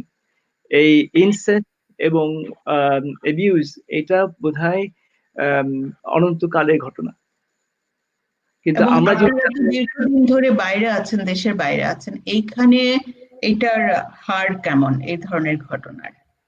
এই এই বিদেশে এটা হার বেশি, মানসিক যারা রোগী তাদের মধ্যে এর হার অনেক বেশি। তারপরে হচ্ছে আপনার এমনিতে মানে দুটো বিষয়টা, যারা মানসিকভাবে বিপর্যস্ত তাদের তো দাঁড়াচ্ছে ঘটনাটা এরকম যে আমি আজকে এই পর্যায়ে যে কিছু করতে পারছি না, আমি যে মানসিকভাবে যে আমি স্টেবল না, শক্ত না নই, আমি যে ভুগছি বা আমার জন্য যে চিকিৎসা লাগছে, কারণটা হচ্ছে ওখানে আমি when I was a child I cannot take the responsibility, I was abused by an adult। তাতে কি হচ্ছে, দায়টা পড়ছে তখন সোসাইটির উপরে এবং রাষ্ট্রের উপরে। তো ওই এই চাইল্ডটার কোনো দায় নাই তখন। আচ্ছা, এইটা হচ্ছে একটা। আর আমাদের সমাজে যেটা আপনি বলছেন, হ্যাঁ সেটা আগেও ঘটছে, সবসময় ঘটে গেছে বিভিন্ন জায়গাতে, যেখানে কনসেন্ট্রেটেড থাকে চাইল্ডরা, বা যেখানে আপনার যেমন হোস্টেল, তারপরে কতগুলো সংস্থা যেখানে আপনি অনেক লোকে একসাথে থাকেন, বা প্রিজন, এগুলি কিন্তু আগেও ছিল, কিন্তু সেটা তখন সামাজিকভাবে স্বীকৃত ছিল না, যেটা একটা ন্যায় অন্যায় বা আইনত একটা বিষয়ের মধ্যে, সেজন্য মানুষ এটা বলার সাহস পেত না বা বলতে বলার পারত জায়গাগুলো ছিল না। আমার মনে হয় যে এইখানে আমি একটু নিপাকে ফ্লোর দিতে চাই। সেটা হচ্ছে নিপার খুব সম্ভবত, আমি যদি মনে করতে পারি, একটা লেখা ছিল এই বিষয়ে, যে মানে একজন মানে মেয়ে শিশু হিসেবে সে মানে যে ইসের ভিতর দিয়ে গেছে ছোটবেলা থেকে, এটা সারাক্ষণ যে হন্ট করতে থাকে সারাটা জীবন ধরে। ওর খুব সম্ভবত তোমার একটা লেখা ছিল, এই বিষয়ে লিখেছিলাম। আমি আমি মিন্টুতে একবার লিখছিলাম যে আমার আমার ছোটবেলা আসলে খুবই আহ, প্রাণবন্ত ছিল এবং খুবই সুন্দর ছিল আমি বলবো। তবে সেইখানে একটা একটা ঘটনা যেটা আমার সাথে হয়েছিল, সেটা হচ্ছে যে মানে ওটা গাড়িতে, কিন্তু আমরা সবাই একসাথে গাড়িতে, এবং আমার ফ্যামিলি থেকে সবসময় এই জায়গাগুলিতে খুবই সাবধান সবসময় থাকছে আমার মা বাবা, আমার দাদি ফুপু, যে বাচ্চাদেরকে অনেক এমনিতে কিন্তু আমরা প্রচুর খেলাধুলা করছি, বাহিরে গেছি, সবকিছু করছি, কিন্তু ঘরে বা বাহিরে যাতে কোনো প্রকার আহ মানে কোনো প্রকার হ্যারাসমেন্টের শিকার যেন আমরা না হই, কোনো রকম নির্যাতনের শিকার যেন আমরা না হই, সেই ব্যাপারে আমার বাবা মা দাদি ফুপু খুবই সচেতন ছিল সব সময়। এবং সব সময় এই জায়গাগুলিতে আমি বলবো যে আমাদেরকে ছোটবেলা থেকেই এই বিষয়গুলিকে বুঝায় যে বলা, তো সেই জায়গাটা থেকে আমরা সাবধানও থাকছি এবং মানে খুবই নিট অ্যান্ড ক্লিন ছিলাম বলা যেতে পারে। তবে আমার সাথে যেটা ঘটে সেটা হচ্ছে যে একদম আমার বাবা পাশে ড্রাইভ করছেন, হ্যাঁ, আমি আমার ফুপার কোলে, ঠিক আছে, সামনে মানে পিছনে সবাই আছে, তো সামনে আমি আমার ফুপার কোলে, এবং যেটা হয়েছে যে উনি আমার আমার মানে বাচ্চাদেরকে এভাবে ধরে না যে সামনে যাতে বাড়ি না খাই, তো উনি জাস্ট আমাকে এইভাবে ধরা। তো উনি আমার মানে আমি তো তখন বাচ্চা, আমার তো আসলে শরীরের কোনো মানে কিছুই নাই, আমার তো তখন জাস্ট একটা শিশু শরীর। তো সে যেটা করলো মানে আমার যেটা মনে আছে, সে হচ্ছে যেমন মানে এইভাবে করে ধরা, তো তো উনি হাত দিয়ে আমার বুকের জায়গাটাতে চাপ দিচ্ছে, ঠিক আছে। তো তখন আসলে জিনিসটা দেখেন, আমি তখন অনেক ছোট, অনেক ছোট। আমার কিন্তু এখনো মনে আছে, আমার তখন বয়স 3 বা 4। তোমার আমার এটা কিন্তু মনে আছে? আমার পুরো স্পষ্ট মনে আছে। হ্যাঁ, একদম স্পষ্ট মনে আছে, কারণ আমার সাথে জীবনে কখনোই ঘরে আরেকটা ঘটনা আমার সাথে ঘটছে, আমি ওটা বলছি। ঘরের ঘটনাটা বললাম যে এই হচ্ছে আমার জীবনের প্রথম, মানে এরপর থেকে কিন্তু আমি আর কখনো আমি জানি না আমার আম্মা বুঝতে পারছেন কিনা, কিন্তু আমি কিন্তু আর কখনোই আমার ফুপার কাছে আর কখনোই যেতাম না ওই বয়সে। আমি নিজেই আর কখনো যেতাম না, এবং আমার আম্মা তো বললামই যে ওটা আসলে গাড়ির ভিতর অনেক মানুষ আমরা ছিলাম, আমার বাবা পাশে ড্রাইভ করছেন, উনি আমার বাবার পাশে, আমার ফুপু আম্মা পিছনে বসছেন। তো উনি উনি বাচ্চাদেরকে আদর করেন, কিন্তু এই যে আচরণটা উনি এটা কেন করলেন? হ্যাঁ, তারপরে কিন্তু উনি কোনোদিনই আমার সাথে কোনো খারাপ ব্যবহার বা কোনো ইঙ্গিতপূর্ণ ব্যবহার এরকম কোনো কিছু কিন্তু কোনোদিন হয় নাই, কিন্তু ওই একটা ঘটনা কিন্তু উনি ঘটাইছেন। তো আমি আমার ফুপুকে এটা বলছিলাম যে, মানে আমার ফুপুকে এটা আমি এভাবে বলি না, আমি বলছি যে, আমি আমার ফুপুকে এভাবে বলছি যে তোমার হাজবেন্ডের চরিত্র কেমন বলো তো। তো যখন আমি এই কথাটা বলছি, আমার ফুপু ঠিকই বুঝে গেছে যে সামহাও আমি কেন এই কথা জিজ্ঞেস করব। তো তখন আমার ফুপু মানে জিনিসটা বলছে আমার সাথে। যাই হোক, ওইটা ওইটা ওইটা একটা আলাদা একটা বিষয়। যাই হোক, আরেকটা যেটা আমার সাথে ঘটনা ঘটছে সেটাও কিন্তু আমার বাবা মা মাঝখানে দাঁড়ানো আমি। হ্যাঁ, সংক্ষেপে মানে বলে আমরা হ্যাঁ, আমার ইস্যুটার মধ্যে আবার ফেরত আসবো। এটা ছিল গাউসিয়া মার্কেটে। গাউসিয়া মার্কেটে তখন আমি ক্লাস 4 এ পড়ি, সম্ভবত ক্লাস 4 এ কিংবা 5 এ পড়ি। আমি বাবা মার সাথে একসাথে, এবং দুইজন কিন্তু দেখেন আমাকে মাঝখানে নিয়েই মানে জাস্ট মা দাঁড়ানো, আমি দাঁড়ানো, আব্বা দাঁড়ানো। তো আমি মাঝে মাঝে জায়গায় দাঁড়ানো, তো আমি জাস্ট উনাদের থেকে মনে হয় এই 1 বিঘা জায়গা মতো একটু পিছায় গেছিলাম, মানে ওনারা কথা বলতে বলতে হয়তো একটু সামনে এগোনো, আমি এতটুকু পিছানো। ঠিক ওই মুহূর্তে এক লোক এসে সে আমার বাম ব্রেস্টে তখন মানে চাপ দিয়ে চলে যায়। তো আমি জাস্ট আমি আমি কিন্তু প্রচন্ড মারকুটে ছিলাম, তো মানে আমি কিন্তু ফাট করে ঘুরে তাকাইছি যে কে, এবং আমি দৌড় দিয়ে যেতে গেছি। তো মানে দৌড় দিয়ে যেতে গেছি, উনি ভিড়ের মাঝখানে, কারণ গাউসিয়া মার্কেটে কিরকম ভিড় হয় এটা তো আপনারা জানেন, ঈদের সময় তার কথা বলছি।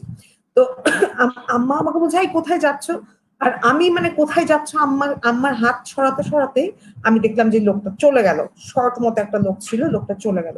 তা আমি কিন্তু দেখেন জিনিসগুলি ভুলি নাই, এবং যখনই আমার এই দুটা কথা মনে হয়, মানে আমার আমার জীবনে আমি মানে অনেক ভয়ঙ্কর ঘটনা শুনছি, মানুষের জীবনে অনেক ভয়ঙ্কর ঘটনা ঘটে, আমার জীবনে এই দুইটা এই এতটুকু ঘটনা কিন্তু আমার কাছে এটা চরম ভয়ঙ্কর ঘটনা, এবং আমি সেখান থেকে কিন্তু সেটা কিন্তু কখনোই আমি ভুলে যাই নাই। এবং ওই জায়গাটা থেকেও কিন্তু আমার জীবনে একটা শিক্ষা আছে। আমি আমার মেয়েকে কোনোদিন কারোর কোলে দেইনি। আমার বন্ধু বান্ধব বলেন, আত্মীয় স্বজন বলেন, আমি আমার মেয়েকে, শুধু মেয়েকে না, আমি যতক্ষণ পর্যন্ত আমার ছেলেদের সাথেও থাকছি, আমার ছেলেদেরকে আমি অপরিচিত মানুষের কাছে কিংবা বন্ধু বান্ধবের কাছে কারোর কোলে কখনো দেই না। মানুষ এটা খারাপ মনে করতে পারে যে আমি এরকম করি, কিন্তু এটা আমি কেন করি, কারণ আমার ওই এক্সপিরিয়েন্স থেকে আমি করি। এবং আমি যখনই মার্কেটে যাই, আমার ছেলেদেরকে হোক আমার মেয়েকে হোক, আমি এমন ভাবে রাখি যে আমার মাথায় ওটা থাকে যে মার্কেটে এরকম হতে পারে, বা ফ্যামিলিতে এরকম হতে পারে, বা কেউ হয়তো বন্ধু সুলভ আচরণের মাধ্যমে এরকম করে ফেলতে পারে। যার জন্য আমি সবসময় আমার 3টা বাচ্চা, 2টা ছেলে একটা মেয়ে, 3টা বাচ্চাকেই এইসব ব্যাপারে সবসময় সবসময় খুব সাবধানে রাখছি, কারো কোলে দেইনি। আচ্ছা, আমরা মানে এইগুলো বললে আসলে মানে মানে আমি তো মনে হয় অনেক কাহিনী বলতে পারবো, মানে নিপার কথা ধরে। যে আমি যেহেতু অনেক কিছুর মধ্যে দিয়ে গেছি ছোটবেলা থেকে, আহ যেহেতু মফস্বল শহরে বড় হয়েছি, অনেক লোকজন আসতো বাসায়, থাকতো তারা, মানে পরীক্ষা দিতে আসতো আমাদের বাসায়। সেই প্রসঙ্গে আমরা আজকে না, যে আমাদের বিষয়টা ছিল আসলে লকডাউন, কোয়ারেন্টাইন, শিশু, সবকিছু নিয়ে। আমরাও শিশু ছিলাম, মানে আসলে কি এই কথাগুলো বললে নিজের কথাগুলো উঠে আসে। হ্যাঁ, যে আমরা যদি তখন প্রপার ট্রিটমেন্টটা পেতাম, আজকে মনে হয় মানে নিপা তো আসলে কিছুই হয়নি। আমি বলতে পারবো যে নিপার সাথে হয়তো কিছুই ঘটেনি, মানে যদি ও শোনে আমার আমার কথা তাহলে ও মানে চিন্তাই করতে পারবে না। যাই হোক, এইখানে অনেকেই যেহেতু মানে আসলে বিষয়টা শিশু ভিত্তিক এবং অটিস্টিক শিশুর ক্ষেত্রে, যেহেতু মানে এটা নিয়ে আলোচনা করব বলে এসেছি, এখানে অনেকেই যোগ দিয়েছে যাদের এরকম বাচ্চা আছে। তো আমরা একটু স্বামিকার কাছে, নিপার মনে হয় একটা প্রশ্ন আছে, নিপার প্রশ্নটা নিয়ে নিই। হ্যাঁ, না নিপা বলো। আমার ঠিক প্রশ্ন না, আমি যেটা বলতে চাচ্ছিলাম যে এই যে ওই দুটো ঘটনা থেকে হয়তো আমি নিজেও অপরাধ বোধে পড়ে যেতে পারতাম, কিন্তু আমি নিজে অপরাধ বোধে এই জন্য পড়ি নাই যে ওই যে আমি বললাম যে বাবা মা সবসময় খুব অ্যাক্টিভ ছিলেন এসব ব্যাপারে, এবং হুম হুম মানে আমাকে কিন্তু সবসময় এটা বোঝানো হয়েছে ছোটবেলা থেকে যে যদি আমার সাথে কিছু হয় আমি ভিকটিম, আমি দায়ী না, আমি তার জন্য কখনোই দায়ী না। মানে এই জিনিসটা কিন্তু সবসময় ছোটবেলা থেকে এই ওরিয়েন্টেশনটা আমাদের ছিল যে মানে তোমার সাথে যদি কিছু হয় তুমি সেটা বলবা এবং তুমি এটা জেনো যে তুমি এর জন্য দায়ী না। এই ওরিয়েন্টেশনটা ছিল জন্য আমার ভিতরে ধরেন ওইটা নিয়ে সাইকোলজিক্যাল আমার কষ্ট আছে। আমার আমার ধরেন খুব গাড়িরই করে উঠে বা আগে আমি হয়তো খুঁজতে থাকি, কিন্তু আমার ধরেন কোনো অপরাধ বোধ বা আমার নিজেকে কখনো দায়ী মনে ওইটা হয়নি। হয়নি। হ্যাঁ হ্যাঁ, এটা এটা খুব ভালো যে তুমি মানে সাপোর্টটা পেয়েছো পরিবার থেকে, যেটা মানে বেশিরভাগ আহ, মেয়েরা বা ছেলেরাই পায় না। তারা আসলে বলতেই পারে না কথাটা কারো কাছে, এবং বললেও সেটা কেউ বিশ্বাস করে না। ওই যে আমাকে কি বিশ্বাস করবে, সেটা মেয়ের ক্ষেত্রেও যেটা হয় ছেলের ক্ষেত্রেও তাই হয়। মানে আমি দেখেছি যখন আমরা মিটু মুভমেন্ট করেছি, অনেক লেখা পেয়েছে এবং ছেলেরাও লিখেছে তখন, তাদের কাছ থেকেও আমরা এই ধরনের লেখাগুলো পেয়েছি। তো শাহমিকা, আবার একটু তোমার কাছেই ফেরত যাই। আহ, যে আমাদের এইসব আলোচনা আসলে একটু অন্যদিকেও চলে গেছে, কিন্তু আমি মনে হয় না যে এটা একেবারেই মানে কোনো সম্পর্ক বহির্ভূত কোনো আলোচনা করেছে। আসলে আমরা মানে আলোচনাতেই আছি, তাই না? শামিকা আমি শুনতে পাচ্ছ? শুনতে পাইনি, আমি শুনতে পেয়েছি কিন্তু আপার কথাগুলো আমি শুনতে পাইনি, সো জানি না না, অনেক ও পার্সোনাল যেটা কিছু ওর শেয়ার তার করবে। দুটো অভিজ্ঞতার কথা বলেছে। মানে আচ্ছা, ওকে, সেটা অবশ্য আমি শুনতে পাইনি, সরি। আচ্ছা, অসুবিধা নেই, হ্যাঁ। আমি তাহলে আমি অটিজম নিয়ে একটু কথা বলি, কারণ আমি জানি অনেক প্যারেন্টরা জানতে চাচ্ছেন। একটা জিনিস ইদানিং খুব আরেকটু হচ্ছে, সেটা হচ্ছে যখন আমরা সেক্সুয়াল বিষয় নিয়ে কথা বলছি, অটিস্টিক বাচ্চা যাদের পিউবার্টি শুরু হয়েছে, সোজা কথা হচ্ছে 11 থেকে 16 বছরের বাচ্চাদের নিয়ে বেশ কঠিন অবস্থাতেই আছেন। কারণ হচ্ছে যে যেটা হয় এই বাচ্চাদের পিউবার্টি থেকে একটা চেঞ্জ তো শুরু হয়ে যায়, এবং বেশিরভাগই বলেছি ছেলে বাচ্চা, মেয়ে বাচ্চাদের সংখ্যা তুলনামূলকভাবে কম। তো দেখা যায় যে ছেলেদের যখন বডিতে চেঞ্জটা আসে, যখন তাদের প্রাইভেট পার্টে বা কোথাও তাদের টাচ লাগে, তারা ডিফারেন্ট ফিল করা শুরু করে। তখন কি হয়, কিছু টেন্ডেন্সি তৈরি হয় সারাক্ষণ ওখানে হাত দেয়া, এবং তারপর আস্তে আস্তে দেখা যাচ্ছে যে মাকে টাচ করছে, বোনকে টাচ করছে। এখন এখানে এবং স্কুলের টিচারকে টাচ করছে বা স্কুলের কোনো ফ্রেন্ডকে টাচ করছে বিষয়টা। এবং তারপর দেখা যাচ্ছে আরেকটা বিষয় হয় যেটা কিনা তারপর তারা খুব, যেহেতু সবার না বাট অনেকেরই বোঝার সমস্যা আছে যে কি হচ্ছে, তখন তারা আবার টাচ করে সাথে সাথে একটা খুব এক্সাইটমেন্ট ফিল করছে সবার সামনে, যেটা কিনা বাবা মায়ের জন্য খুবই এম্বারাসিং। এবং তারপর অনেক বাচ্চা আছে তারা এখন বাসায় অনেক বেশি করছে, কারণ হচ্ছে যে কিছু করার নেই। এবং এই আমরা সবাই জানি যে আমাদের স্পেশাল নিড বাচ্চা, বিশেষ করে যাদের অটিজম আছে, ডিএইচডি আছে, তাদের এমনিতে এনার্জি অনেক বেশি, তো ওটা রিলিজ করতে পারছে না। বাইরে যে আগে জাম্প করতো বা অ্যাক্টিভিটি করতো, হয়তো খেলাধুলা করতো, কিছু না কিছু তো করতো, ওগুলো বন্ধ। ফলে এখন গিয়ে এগুলো বেড়ে গেছে ঘরের মধ্যে অনেক বেশি পরিমাণে এই বাচ্চাদের অনেকেরই। তো সেটার জন্য আমার প্যারেন্টরা বেশ প্যানিক হচ্ছেন যে কি করব এখন। একটা জিনিস আমি বলে দিই, সেটা হচ্ছে যে যদিও এটা সেক্সুয়াল টাচ মনে হচ্ছে, it's not sexual touch, sexual touch না। ওদের মাথায় যৌন বিষয়টা কি এটা ওরা জানে না, কিন্তু যেটা হচ্ছে যে যখন ওরা বডিতে ডিফারেন্ট ধরনের চেঞ্জ হচ্ছে, একটা কমফোর্ট ফিল করছে, যেটা কিনা আগে হয় নাই। যখন কিনা হয়তো মায়ের বুকে হাত দিচ্ছে, এখানে এটা একটা সেন্সরির একটা জায়গা, ঠিক আছে? একটা 3 বছরের বাচ্চা যখন মায়ের বুকে মাথা রাখে হাত দেয়, আমরা ওকে উইথ দ্যাট। কিন্তু একটা 16 বছরের বাচ্চা এসে যখন একই অ্যাক্টিভিটি করে, তখন আমরা অ্যাজ এ মা হিসেবে আনকমফোর্টেবল ফিল করি। কিন্তু সব ক্ষেত্রে এটা নয় যে ওই বাচ্চাটা এটা বুঝতে পারছে। ওর বয়স যে বেড়েছে, ও যে গায়ে গতরে বড় হয়েছে, ওটা যে এখন এটা ঠিক না এটা টাচ করা, এগুলা এবং করে যে ও একটা ডিফারেন্ট ফিল করছে, এগুলা যে এক্সপ্রেস করাও ঠিক না, এটা কিন্তু এই বাচ্চাটা বুঝতে পারছে না।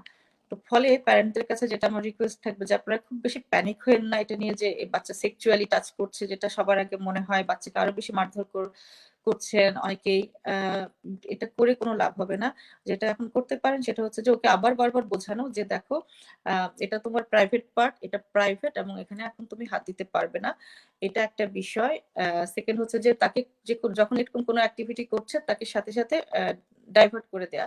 অনেক ক্ষেত্রে হয় এবং আমার কাছে এমন এসছে 2.5 বছরের বাচ্চা, তাকে নাকি অনেকেই বলেছে, ইভেন বোধহয় ডক্টরও বলেছে যে তার সেক্সুয়াল অ্যাক্টিভিটি। কারণ কি আমাদের দেখা যায় যে আমাদের অনেক অটিস্টিক বাচ্চারা তারা তাদের প্রাইভেট পার্টটা রাব করে, মানে শুয়ে তারা হয়তো সামথিং ওটার উপর চাপ দিচ্ছে সামথিং। তো কথা হচ্ছে যে এটা কিন্তু ব্যাপারটা তা নয়। দেখা যাচ্ছে যে ওদের বেশিরভাগ বাচ্চারই, অটিস্টিক বাচ্চা থাকুক এডিএইচডি, তাদের কনস্টিপেশন অনেক বেশি থাকে। ওই ক্ষেত্রে তাদের কনস্টিপেশনের ফলে বুঝতে হবে যে ওই জায়গাটা খুব ছোট, আমাদের যে বাউলের যে জায়গা প্লাস হচ্ছে যে আমাদের প্রাইভেট পার্ট খুব ছোট, এখানে জায়গা ইঞ্চির ব্যবধান এদিক ওদিক। একটা জায়গায় প্রেসার পড়লে আরেকটা জায়গায় প্রেসার পড়ছে, ইরিটেশন ফিল করছে ফলে সে প্রেসার দিচ্ছে। এটা কিন্তু কনস্টিপেশন, এটা কিন্তু সেক্সুয়াল অ্যাক্টিভিটি না। তো এই জিনিসগুলো এখন অনেক বেড়েছে ঘরের মধ্যে। বাচ্চারা ডিফারেন্ট, যখন সারাক্ষণই তারা বোর হচ্ছে, তারা তাদের মতো করে কিছু একটা কমফোর্ট খুঁজে নিচ্ছে, যেটা কিনা প্যারেন্টদেরকে আবার সেটা ডিফারেন্ট ভাবে বদার করছে। তো আমি বলবো যে আপনারা এটাকে বাচ্চাদেরকে প্রচুর বোঝান, মারধর করে কোনো লাভ হবে না। ওকে সবার আগে যেটা করি আমরা, ওকে ওখান থেকে মোটিভেট করে সামথিং ডিস্ট্রাক্ট করে দেওয়া, কোনো একটা অন্য কিছুতে ইনভলভ করে দেন যেটা কিনা ওই মুহূর্ত থেকে তার মাথা থেকে বের করে নিয়ে আসবে।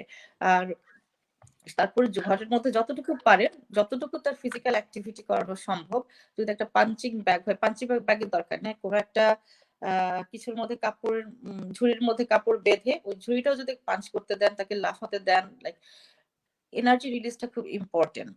তো এইগুলো আপনারা যদি করেন অনেক বেটার ফিল হবে। আর বারবার বলছি, তারপরে যদি কিছু বাচ্চা যাদের হয়তো এরকম বিহেভিয়ার হয়ে গেছে এবং এখন কোনোভাবেই তারা হয়তো এখান থেকে বেরিয়ে আসতে পারছে না, তাহলে তো আপনাদের প্রফেশনাল হেল্প দরকার। সেক্ষেত্রে আমার কাছে আসেন বা যার কাছে আসেন না কেন, আমি বলছি কারণ আমি অনলাইনে একটা সাপোর্ট দিই, এটা করেন এবং আগে নিজের মাথাটা একটু ঠান্ডা করেন। কারণ হচ্ছে যে সবকিছু নিয়ে প্যানিক হচ্ছেন আপনারা। এবং ওই যে আপা যেটা দিতে আগে যেটা বললেন যে প্রথমে ভেবেছি যে ইটস নাইস নাইস নাইস, কিন্তু কতদিন।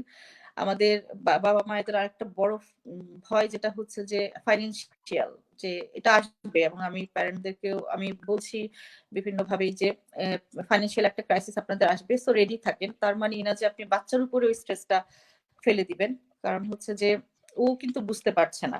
কিন্তু আপনি হচ্ছে যে প্রাইভেট পার্টটা বোঝান বাচ্চাকে, এটা আমরা কোথাও বুঝাই না, না স্পেশাল নিড, না আমাদের নর্মাল, আবার কন্ডিশন ছাড়া বাচ্চা, আমি সরি নর্মাল বলেছি, ইটস নট রাইট টার্ম।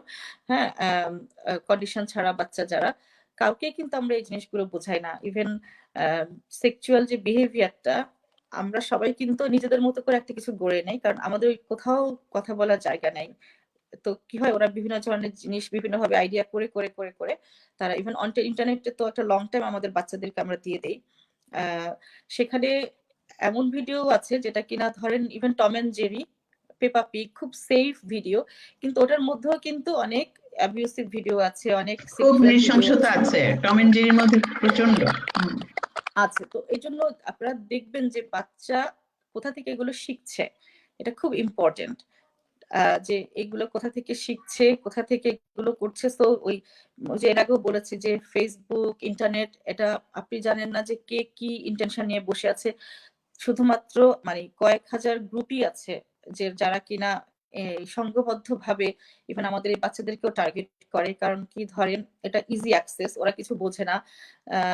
6 থেকে 12 বছরের বাচ্চারা কিছুই বোঝে না, কিন্তু ওদেরকে কোনোভাবে নিয়ে ম্যানিপুলেট করে তাদেরকে সেক্সুয়াল কাজে ব্যবহার করা হচ্ছে, তাদের ভিডিও ব্যবহার করা হচ্ছে। এবং ইংল্যান্ডেও, স্কটল্যান্ডে হয়েছে, ম্যাসিভ ভাবে হচ্ছে। এবং এর মধ্যে জাজ থেকে শুরু করে লয়ার, মানে সবাই ইনভলভ, কে না, টিচার। সো মানে আমরা আসলে আমাদের বাচ্চারা একটা ভয়ঙ্কর অবস্থার মধ্যে দিয়ে আছে এবং প্যারেন্টদেরকে আমাদেরকে অনেক বেশি এখন সচেতন হতে হবে। ফলে বাচ্চাকে না মেরে তাদেরকে বোঝান, বারবার বোঝান যে এটা প্রাইভেট পার্ট, এটা এতদিন তোমার কোনো সেন্স ছিল না, বাট এখন তুমি এটা ফিল করছো, বাট তুমি এটা টাচ করবা না, তুমি মায়ের এখানে টাচ করবা না, তুমি বোনের এখানে টাচ করবা না। কারণ ওই বাচ্চা যদি বুঝেই টাচ করতো, সে মাকে টাচ করতো না, সে বোনকে টাচ করতো না। তাই না? এটা বুঝতে হবে আপনাদেরকে। তো এটাই হচ্ছে আমার কথা আর কি, যে আপনারা বিষয়গুলো এত সেনসিটিভ, ওপেনলি অনেক কিছু ডিসকাসও করা যায় না। যদি কারো কোনো কোয়েশ্চেন থাকে আপনারা আমাকে ইনবক্সে লেখেন, আমি যতটুকু ফ্রি ভাবে দেওয়া যায় দিব। কিন্তু যদি এমন হয় যে এক্সট্রিম কারোকে আমার কাছে প্রাইভেটলি আসতে হয়, দেন আপনাকে ওইভাবেই পে করে আসতে হবে। আইদার আমি ফ্রিতে যতটুকু সম্ভব আমি চেষ্টা করি প্যারেন্টদেরকে গাইড করার জন্য। আচ্ছা, রেজাউল ভাইয়ের কাছে একটু আসি। সেটা হচ্ছে যে আপনি তো দীর্ঘদিন ধরে মানে কাজ করছেন, তো আপনিও নিশ্চয়ই এই ধরনের কেসগুলো আপনার কাছে আসে, তাই না? রেজাউল ভাই, আপনি হ্যাঁ, একটু উপরে তারপর বসেন, হচ্ছে মানে আপনার অটিজমটা তো আপনার একটা আপনার এটাকে বলে স্পেকট্রাম। তার মানে অটিস্টিক শিশু, সব শিশু একই রকম হবে না, 1 নম্বর। 2 নম্বর হচ্ছে যে অটিস্টিকরা কিছু সংখ্যক হতে পারে যে অটিজম আছে, সাথে সাথে আবার ইন্টেলিজেন্সটা কম আছে, কম আইকিউ কম। আর এটা হচ্ছে অটিজম উইথ নর্মাল আইকিউ। তো এখন অটিজমের উনি আপনি বোধহয় অটিজম নিয়ে কাজ করছেন, স্বামিকা। তো আর অটিজমটা কিন্তু আবার অ্যাডাল্টেও করতে পারে, এক্সটেন্ড করতে পারে। আমরা অ্যাডাল্ট অটিজম বলি ওটাকে। তো এখানে হাই ফাংশনিং অটিজম অথবা লো ইন্টেলিজেন্স অটিজম।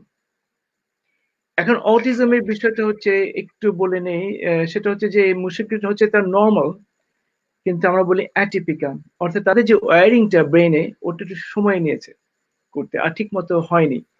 এর ফলে হয় কি যে ওদের ইনফরমেশন প্রসেসিংটা টাইমটা বেশি লাগে। এজন্য হঠাৎ করে ওরা আপনি যদি একটা কাজ ওরা করতে থাকে, তার মধ্যে যদি আপনি একটা কথা বলেন, সেটা টার্ন নিতে পারে না, তখন তাদের মেজাজটা খারাপ হয়ে যায়। এটা 1 নম্বর কথা। যেহেতু ইনফরমেশন প্রসেস করতে পারে না, ইমোশনটা ভালো করে প্রসেস করতে পারে না। এইটা হলো ওদের মূল জিনিসটা। আর একটা 2 না, আমি যেটা আসলে প্রশ্নটা করেছিলাম, এইগুলো আমরা হয়তো একটু জানি, কম বেশি এটা নিয়ে আলোচনাও হয়েছে, এর আগে লেখালেখি হয়েছে, যে আপনি আপনার কর্মজীবনে মানে এই মুহূর্তে আমরা যেহেতু একটা এখন খুব একটা খারাপ সময় পার করছি সারা বিশ্ব, মানে সবাই মিলে, হ্যাঁ, এই সময়ে মানে আপনার কাছে এসেছে মানে এমন ঘটনা নিয়ে বা এমন উদ্বেগ নিয়ে মা বাবারা তাদের বাচ্চাদের নিয়ে, বা মা বাবারা নিজেরাই নিজেদের উদ্বেগ নিয়ে এসছে। বাবারা নিজেদের উদ্বেগ নিয়ে বেশি ব্যস্ত। এখানে সমস্যা হচ্ছে দুটো। একটা হচ্ছে যে এখানকার আমরা ছেলেমেয়েরা, যদি আমি কম্পেয়ার করি আমাদের ছোট ছোট কাল, তখন তো মহল্লায় পাড়ায় কাটাতাম সময়টা অন্য বাচ্চাদের সাথে, বাবা মার কোনো চিন্তাই ছিল না। এখানে তা নয়। তো এখন যুগ, এখানে স্কুলে সময়টা কাটায়, যা কিছু ওদের সোশ্যাল সামাজিক যে ইন্টারাকশনটা স্কুলে। তো যেহেতু সেই স্কুলে আর পাচ্ছে না, এই জন্য বাসায় চলে আসছে। বাসা থেকে কি করবে? এখানে এখন যেটা করা যায় সেটা হচ্ছে যে ওরা যে জিনিসগুলো পছন্দ করে, প্রতিটি নর্মাল এবং যারা সুস্থ বা অটিজম নেই বা আপনি একটু এই পাশে আসেন, আপনাকে অর্ধেক দেখা যাচ্ছে। হ্যাঁ, এভাবে দেখা, না আপনি তো সরে যাচ্ছেন। আচ্ছা, হ্যাঁ, এই হ্যাঁ, এখন ঠিক আছে। যেটা আমি বলবো যে প্রতিটা শিশুর একটা ভালো চাহিদা আছে, ভালো মন্দ কোনটা হচ্ছে পছন্দ করে, সেই জিনিসগুলো যদি আমরা জানি, বা আমার এখন নির্ভর করছে কোন বয়সটা, এক একটা বয়সের শিশু এক একটা জিনিস পছন্দ করে। তো তারা যদি সেটা করতে পারে ভালো, ওটাতে ব্যস্ত থাকুক। এই একটা, যদি আপনার বাসার কাছে উঠোন থাকে সামনে বা পিছনে, তাহলে ওখানে সেইটা তো আমরা ঢাকা শহরে কল্পনা করতে পারি না, কাজে এগুলো মানে বলাই বাহুল্য আর কি। আমি ছোটবেলা কেটেছিলাম আজিমপুর কলোনিতে। তো ওইগুলো বাদ দেন, এখন আর সেই আমরা মানে কলোনি পরিবেশ নেই। নেমে আসতাম, নেমে পুরোটা দিন আমার মনে আছে আমার আম্মা যখন ঘুমাতে যেতেন, বাংলাদেশের মহিলারা তো ওই সময় খাওয়া দাওয়া করে একটা নোবেল নিয়ে তারপর ঘুমিয়ে পড়লেন। তা আমি চাবিটা চুরি করে দরজা খুলে চলে যেতাম, গিয়ে আমরা আচ্ছা রেজাল্ট, আমরা আসলে আমরা বিষয়ে থাকি যেমন একজন প্রশ্ন করেছে, একজন প্রশ্ন না ঠিক নিজের কথা মানে শেয়ার করেছেন।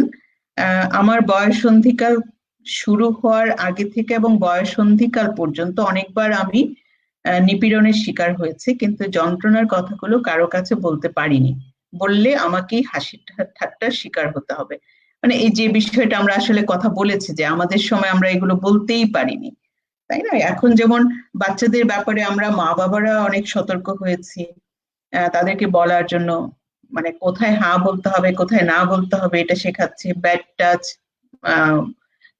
গুড টাচ শেখানো হচ্ছে, অনেক কিছুই হচ্ছে, তার মধ্যেও আমাদের বাচ্চারা অনেক কিছুর শিকার হয়ে যাচ্ছে।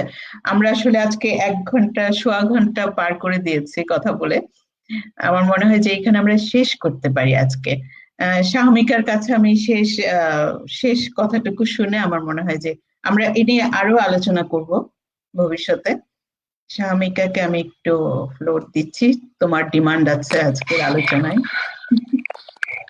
আচ্ছা, ধন্যবাদ দিদি।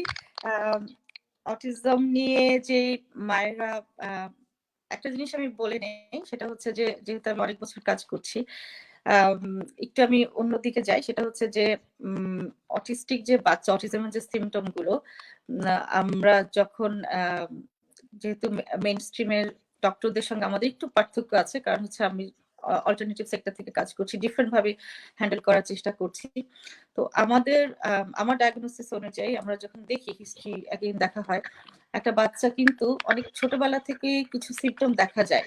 মানে দেখা যাচ্ছে যে 50-60% বাচ্চারই কিছু সিমটম আছে, যেটা কিনা ধরেন যদি বাচ্চার খুব ট্রমাটাইজ একটা বার্থ হয়, বাচ্চার ধরেন মায়ের হয়তো ব্লিডিং হতো, বা মায়ের ডায়াবেটিস হয়েছে সামথিং, বা মা খুব এক্সট্রিমলি স্ট্রেসের মধ্যে দিয়ে গেছে,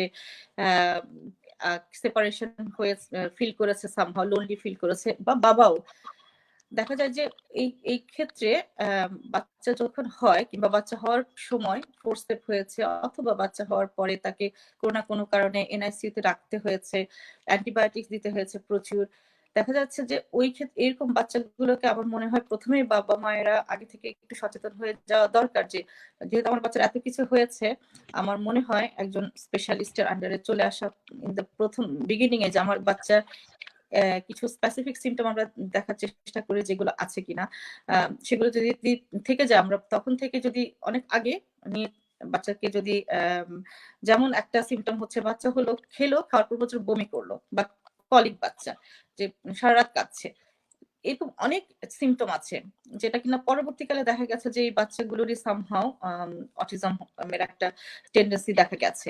তো এইরকম যদি হয় তাহলে আমি বলবো আপনারা আগে থেকেই প্রসেসিং এ চলে আসেন, কারণ অটিজমের আরেকটা বড় ধাক্কা আসে বাবা মায়েদের, যে 0 থেকে 2-2.5 বছর পর্যন্ত একটা সম্পূর্ণ সুস্থ বাচ্চা থাকে, তারপর আমরা ওই বাচ্চাটাকে হারাই ফেলি, এবং সেটা কিনা সবচেয়ে আমরা বাবা মা হিসেবে সবচেয়ে বেশি ট্রিগার্ড হই, ট্রমাটাইজ থাকি আমরা।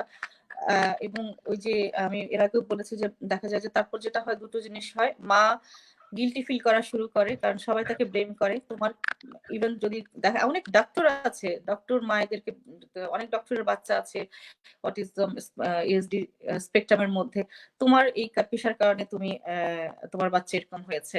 তো কি হয়, মা গিলটি ফিল করা শুরু করে দেয়। আর বাবার ক্ষেত্রে কি হয়, কারণ দেখতে হবে দুজনই একটা শোকের মধ্যে দিয়ে যাচ্ছে, কারণ একটা বাচ্চা সম্পূর্ণ আরেকটা বাচ্চা হয়ে যাচ্ছে এবং কিছু করার নাই। তখন দেখা যায় যে তখনই অ্যাবিউজ গুলো শুরু হয়ে যায়, এবং বাবা তখনই দেখা যাচ্ছে যে, বা ফ্যামিলির অন্য কেউ তখনই তাকে ডিফারেন্ট ভাবে অ্যাটাক করা শুরু করেছে, কিংবা কমিউনিকেশন সম্পূর্ণ স্টপ করে দিয়েছে। তো ওই ক্ষেত্রে এই সম্পূর্ণ একটা সাপোর্ট যেটা দরকার, সেটা আমি পার্সোনালি করি প্যারেন্টদেরকে, কিন্তু আমার মনে হয় আরো অনেক কাজ হওয়া দরকার। অটিজম প্রথমে দেখে তখন থেকেই আইডেন্টিফাই করে ফেলা, তখন থেকেই ট্রিটমেন্টে খাবারগুলো চেঞ্জ করে ফেলা, এবং আমি সবসময় বলি যে চেষ্টা করবেন বাচ্চাকে আটা দুধ জাতীয় খাবার না দেওয়া, প্রচুর চিনি জাতীয় খাবার না দেওয়া, এবং বাইরের প্রসেস ফুড যত কম দিবেন। এমন বাচ্চা আছে দিদি, দিনে 12 প্যাকেট ক্রিসপস খেত, মানে আমাদের দেশে চিপস বলে, 12 প্যাকেট, এবং সাথে হচ্ছে প্রচুর কোকা কোলা। ওকে, প্যারেন্টদেরকে বললে যে আমরা বাচ্চাকে খাবার চেঞ্জ করতে পারবো না, আমি বলছি যে আপনি কি বলছেন আপনার 2.5-3 বছরের বাচ্চা দোকান থেকে গিয়ে ক্রিসপ কিনে নিয়ে আসে, কোকা কোলা করে নিয়ে আসে, আপনি কেন পারবেন না? সো দ্যাটস দ্য চ্যালেঞ্জ আমাদের থাকে। তারপরে এরকম অনেক কিছু থাকে, তো আমি বলছি যে অনেক কিছু আমরা অনেক ছোট থেকে সহজে করতে পারবো, যেটা কিনা তাহলে বাচ্চাকে সারা লাইফের জন্য স্পেকট্রামে থাকুক, কিন্তু যে সাফারিং থাকে বডিতে, যে সারাক্ষণ সে একটা সেন্সরি পেইনের মধ্যে দিয়ে যাচ্ছে, সে কাপড় রাখতে পারছে না গায়ের মধ্যে, তার বডিতে সারাক্ষণ একটা কষ্ট হচ্ছে, সেইগুলো থেকে বের করে বা নিয়ে আসাটা খুব ইম্পর্টেন্ট। ওইখানে আমি কাজটা করি এবং আমি জানি প্যারেন্টরা অনেক আশা করেন মানে আমার উপর বা আমার মতো যারা কাজ করছেন।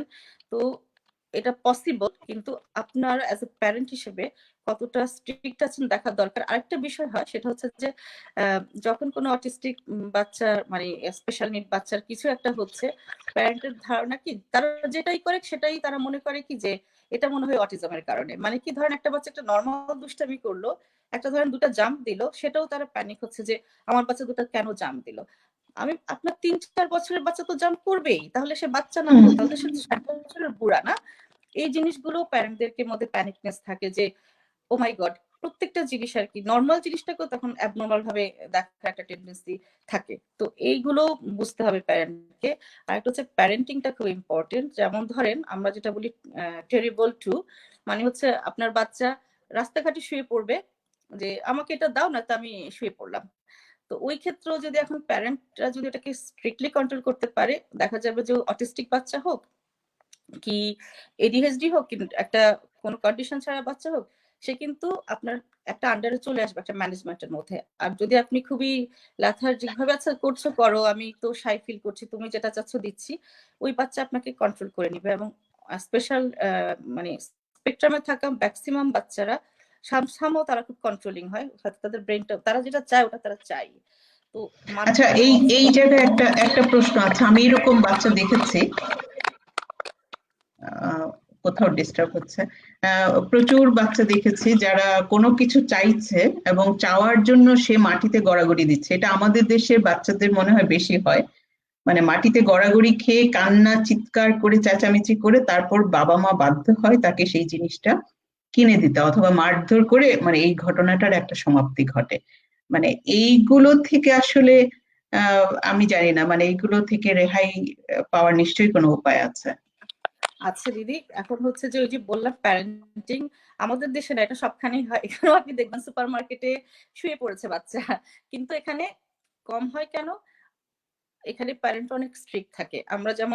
আমরা সবার আগে যখন আমার কাছে কোনো বাচ্চা আসে, সেটা যে কন্ডিশন নিয়ে আসুক, আমি সবার আগে দেখি বাচ্চার রুটিনটা সেট আছে কিনা, তার ঘুমানোর টাইম, তার জাগার টাইম, তার খাওয়ার টাইম, তার প্রত্যেকটা টাইম সেট আছে কিনা। এবং আমাদের প্যারেন্টরা, বাংলাদেশের সবচেয়ে বড় চ্যালেঞ্জ হচ্ছে যেহেতু প্যারেন্টরা রাতে ঘুমায়, মানে রাতে ঘুমায় না, সরি সকালে ঘুমায় বেসিক্যালি, 2টা-3টা পর্যন্ত ওনারা ঘুমান না, সজাগ থাকে। হ্যাঁ, ফলে কিন্তু বাচ্চাকে এক্সপেক্ট করেন বাচ্চারা ঘুমাতে, এটা পসিবল না। কারণ আপনার বাচ্চা, আপনি হচ্ছে আপনার বাচ্চার আইডল। তো আপনি আমাদের এখানে আমরা 7টার মধ্যে বাচ্চাকে বেড়ে নিয়ে যাই। ফলে ওই যে বলছেন যে এটা বাইরে কেন দেখা যায় না, কারণ ওই বাচ্চাটা জানে যে আমি এই স্ট্রাকচার আমাকে ফলো করতে হবে। আমরা বাচ্চাকে নোটি কর্নারে ফেলি, মারি না কিন্তু, যে তুমি এটা করেছো, আরেকটা করি, তুমি এটা করেছো অ্যাজ আ এই কারণে তুমি তোমার রিওয়ার্ড, তুমি লুজ করেছো, তুমি এই কর্নারটাতে দাঁড়িয়ে থাকবা 5 মিনিট। তো ওই ক্ষেত্রে কি হয়, বাচ্চা ওভাবে করে ডিফারেন্ট ভাবে ডিসিপ্লিনটা শিখে, সেটা যেই বাচ্চাই হোক। কারণ আমি একটা সময় এনএচএস এ কাজ করেছি ফর বাচ্চা কি বলে নিউট্রিশন ডিপার্টমেন্টে বাচ্চাদের জন্য। ওখান থেকে আমরা অনেক ট্রেনিং নিয়েছি, যেটা কিনা অ্যামেজিংলি আমাকে পরে হেল্প করেছে আমার ছেলেকে এইভাবে স্ট্রাকচারে নিয়ে আসাটা। এবং এটা স্পেশাল নিড হোক, নর্মাল স্পেশাল নিড ছাড়া হোক, একইভাবে এটা পড়ে। এটা হচ্ছে প্যারেন্টিং। ওই জিনিসগুলো আমরা মিস করি, যে বাচ্চাটা করছে তো একটা বাচ্চা, একটা স্পেশাল নিড বাচ্চা শুয়ে পড়লো মানে হচ্ছে ওটা অটিজমের কারণে না। এটা হচ্ছে তার যে ওই যে একটু আগে যে রেজাউল ইসলাম ভাই বললেন যে ওদের কিছু থাকে স্লো প্রসেসিং, যে কাজটা হয়তো 2-এ করার কথা ছিল ওটা 5-এ করছে বা 6-এ করছে।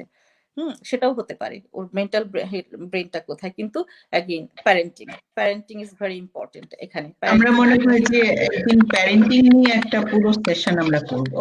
মানে যদিও এটা নিয়ে অনেক আলোচনা হয়, অনেক লেখাও হয়েছে, উইমেন চ্যাপ্টারই প্রচুর লেখা আছে প্যারেন্টিং নিয়ে। তারপরেও মনে হয় যে আবারও করা উচিত, যত বেশি করা উচিত তত বেশি ভালো আর কি। আজকে আমার মনে হয় যে এখানে শেষ করতে পারি, কারণ প্রায় 1.5 ঘন্টা হতে চললো, মানুষজন আসলে বোর ফিল করছে এখন হয়তোবা। রেজাউল ভাই, খুবই ধন্যবাদ আপনাকে, অনেক ধন্যবাদ যে আপনি আমাদের সাথে এরকম হুট করেই জয়েন করেছেন। মানে কল্পনাই করতে পারিনি। আর হচ্ছে শাহমিকা, তোমাকে তো আর নতুন করে ধন্যবাদ দেওয়ার কিছু নেই। দিদি আপনাকে ধন্যবাদ, আপনি যেগুলো অ্যারেঞ্জ করছেন অ্যামেজিং। এবং এটা আমি জানি আপনি অনেক সমালোচনার শিকার হন, বাট আপনি অনেক পজিটিভ জিনিস বাংলাদেশে আনছেন। আমাদের কথা বলার একটা স্কোপ হচ্ছে, প্যারেন্টরাও ডিফারেন্ট ভাবে শিখছে, মানুষ শিখছে। আজকের এই সেশনটার পরেও অনেক প্যারেন্টরা হয়তো নেগেটিভলি নিবে, বাট আই থিঙ্ক ম্যাক্সিমাম সবাই চিন্তা করবে যে আসলেই তো আমার সঙ্গেও হয়েছে, এই কারণে আজকের আমি আমার বাচ্চার সঙ্গে এটা হতে দিব না। যেই কারণে মাইকেল জ্যাকসনের যে অ্যাবিউজ যে বাচ্চাটা ছিল, সে তার ছেলের জন্য সে এখন স্ট্যান্ড করেছে যে আমি আমার বাচ্চার সঙ্গে এটা হতে দিব না। সো আমরা সবাই কিন্তু এটা পারি। না, আমি তো তোমার কথা শুনতে শুনতে যেটা আমার মনে হচ্ছিল যে মানে আমি এমন দুজনের সাথে বসতে চাই যেখানে আমি আমার কথাগুলো বলবো যে আমার সাথে এই হয়েছিল। কারণ আমি আজকে আমার 52 বছর বয়সেও আমি খুঁজে ফিরি যে কেন আমি এই আচরণটা করছি, কেন আমার জীবনে এই ঘটনাটা ঘটলো, কেন আমার সাথে এগুলো ঘটছে। এটা কিন্তু আমি এখনো উত্তরগুলো খুঁজি এবং আমাকে একটা যোগ করি, রেজিলিয়েন্স খুব ইম্পর্টেন্ট জিনিস। এটা ইন্ডিভিজুয়াল ব্যাপার এবং কে কিভাবে গড়ে উঠলো তার সাথে এটা সম্পৃক্ত। পার্সোনাল রেজিলিয়েন্স উপর নির্ভর করে আপনি কোন ট্রমাকে কিভাবে হ্যান্ডেল করবেন। তো আপনি আসলে আপনার রেজিলিয়েন্স অনেক ভালো, আজকে আপনি এই পর্যায়ে আছেন। আপনাকে হন্ট করছে ঠিক এই ট্রমাটা, কিন্তু you have overcome them, you survive them, you beat them. So আপনাকে যারা পারপিট্রেটর ছিল, you survived your perpetrators. So এটা পার্সোনাল রেজিলিয়েন্সের জন্য সম্ভব। তো এটা আমরা যারা রোগীদের দেখি তাদের আসলে রেজিলিয়েন্সটা কম আর কি, নানা কারণে কম। আমি আরেকটা কথা বলি যে আমরা যে বলি স্ট্রেস বলি, যেটা স্ট্রেস, কিন্তু আসলে স্ট্রেস বলে কিছু নেই। তার কারণ হচ্ছে যেটা স্ট্রেস আমার জন্য সেটা আপনার জন্য নয়, না ওনার জন্য নয়, তাহলে স্ট্রেস বলে কিছু নেই। এটা আমাদের সম্পূর্ণ আমাদের রেজিলিয়েন্স, কার কত ধৈর্য এবং সহনশীলতা, সহন ক্ষমতা, ওটা নির্ভর করে। রেজিলিয়েন্স বর্ন হতে পারে, এটাকে গ্রো আপ করানো যায় অবশ্যই।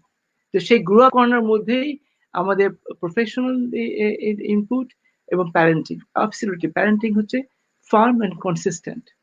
এবং দুজন তো প্যারেন্ট, আর যদি একজনও হয়, you have to be firm and consistent. আজকে আপনি একটু রিল্যাক্স হয়ে গেলেন, কালকে আবার শক্ত হতে যাবেন, তখন দেখবেন আপনার কথা শুনছে না, এই বিষয়টা আর কি। তো খুব ভালো লাগলো। আমরা বাসায় বসে আছি, আমিও সেলফ আইসোলেশনে গত 5 সপ্তাহ যাচ্ছি না কোথাও।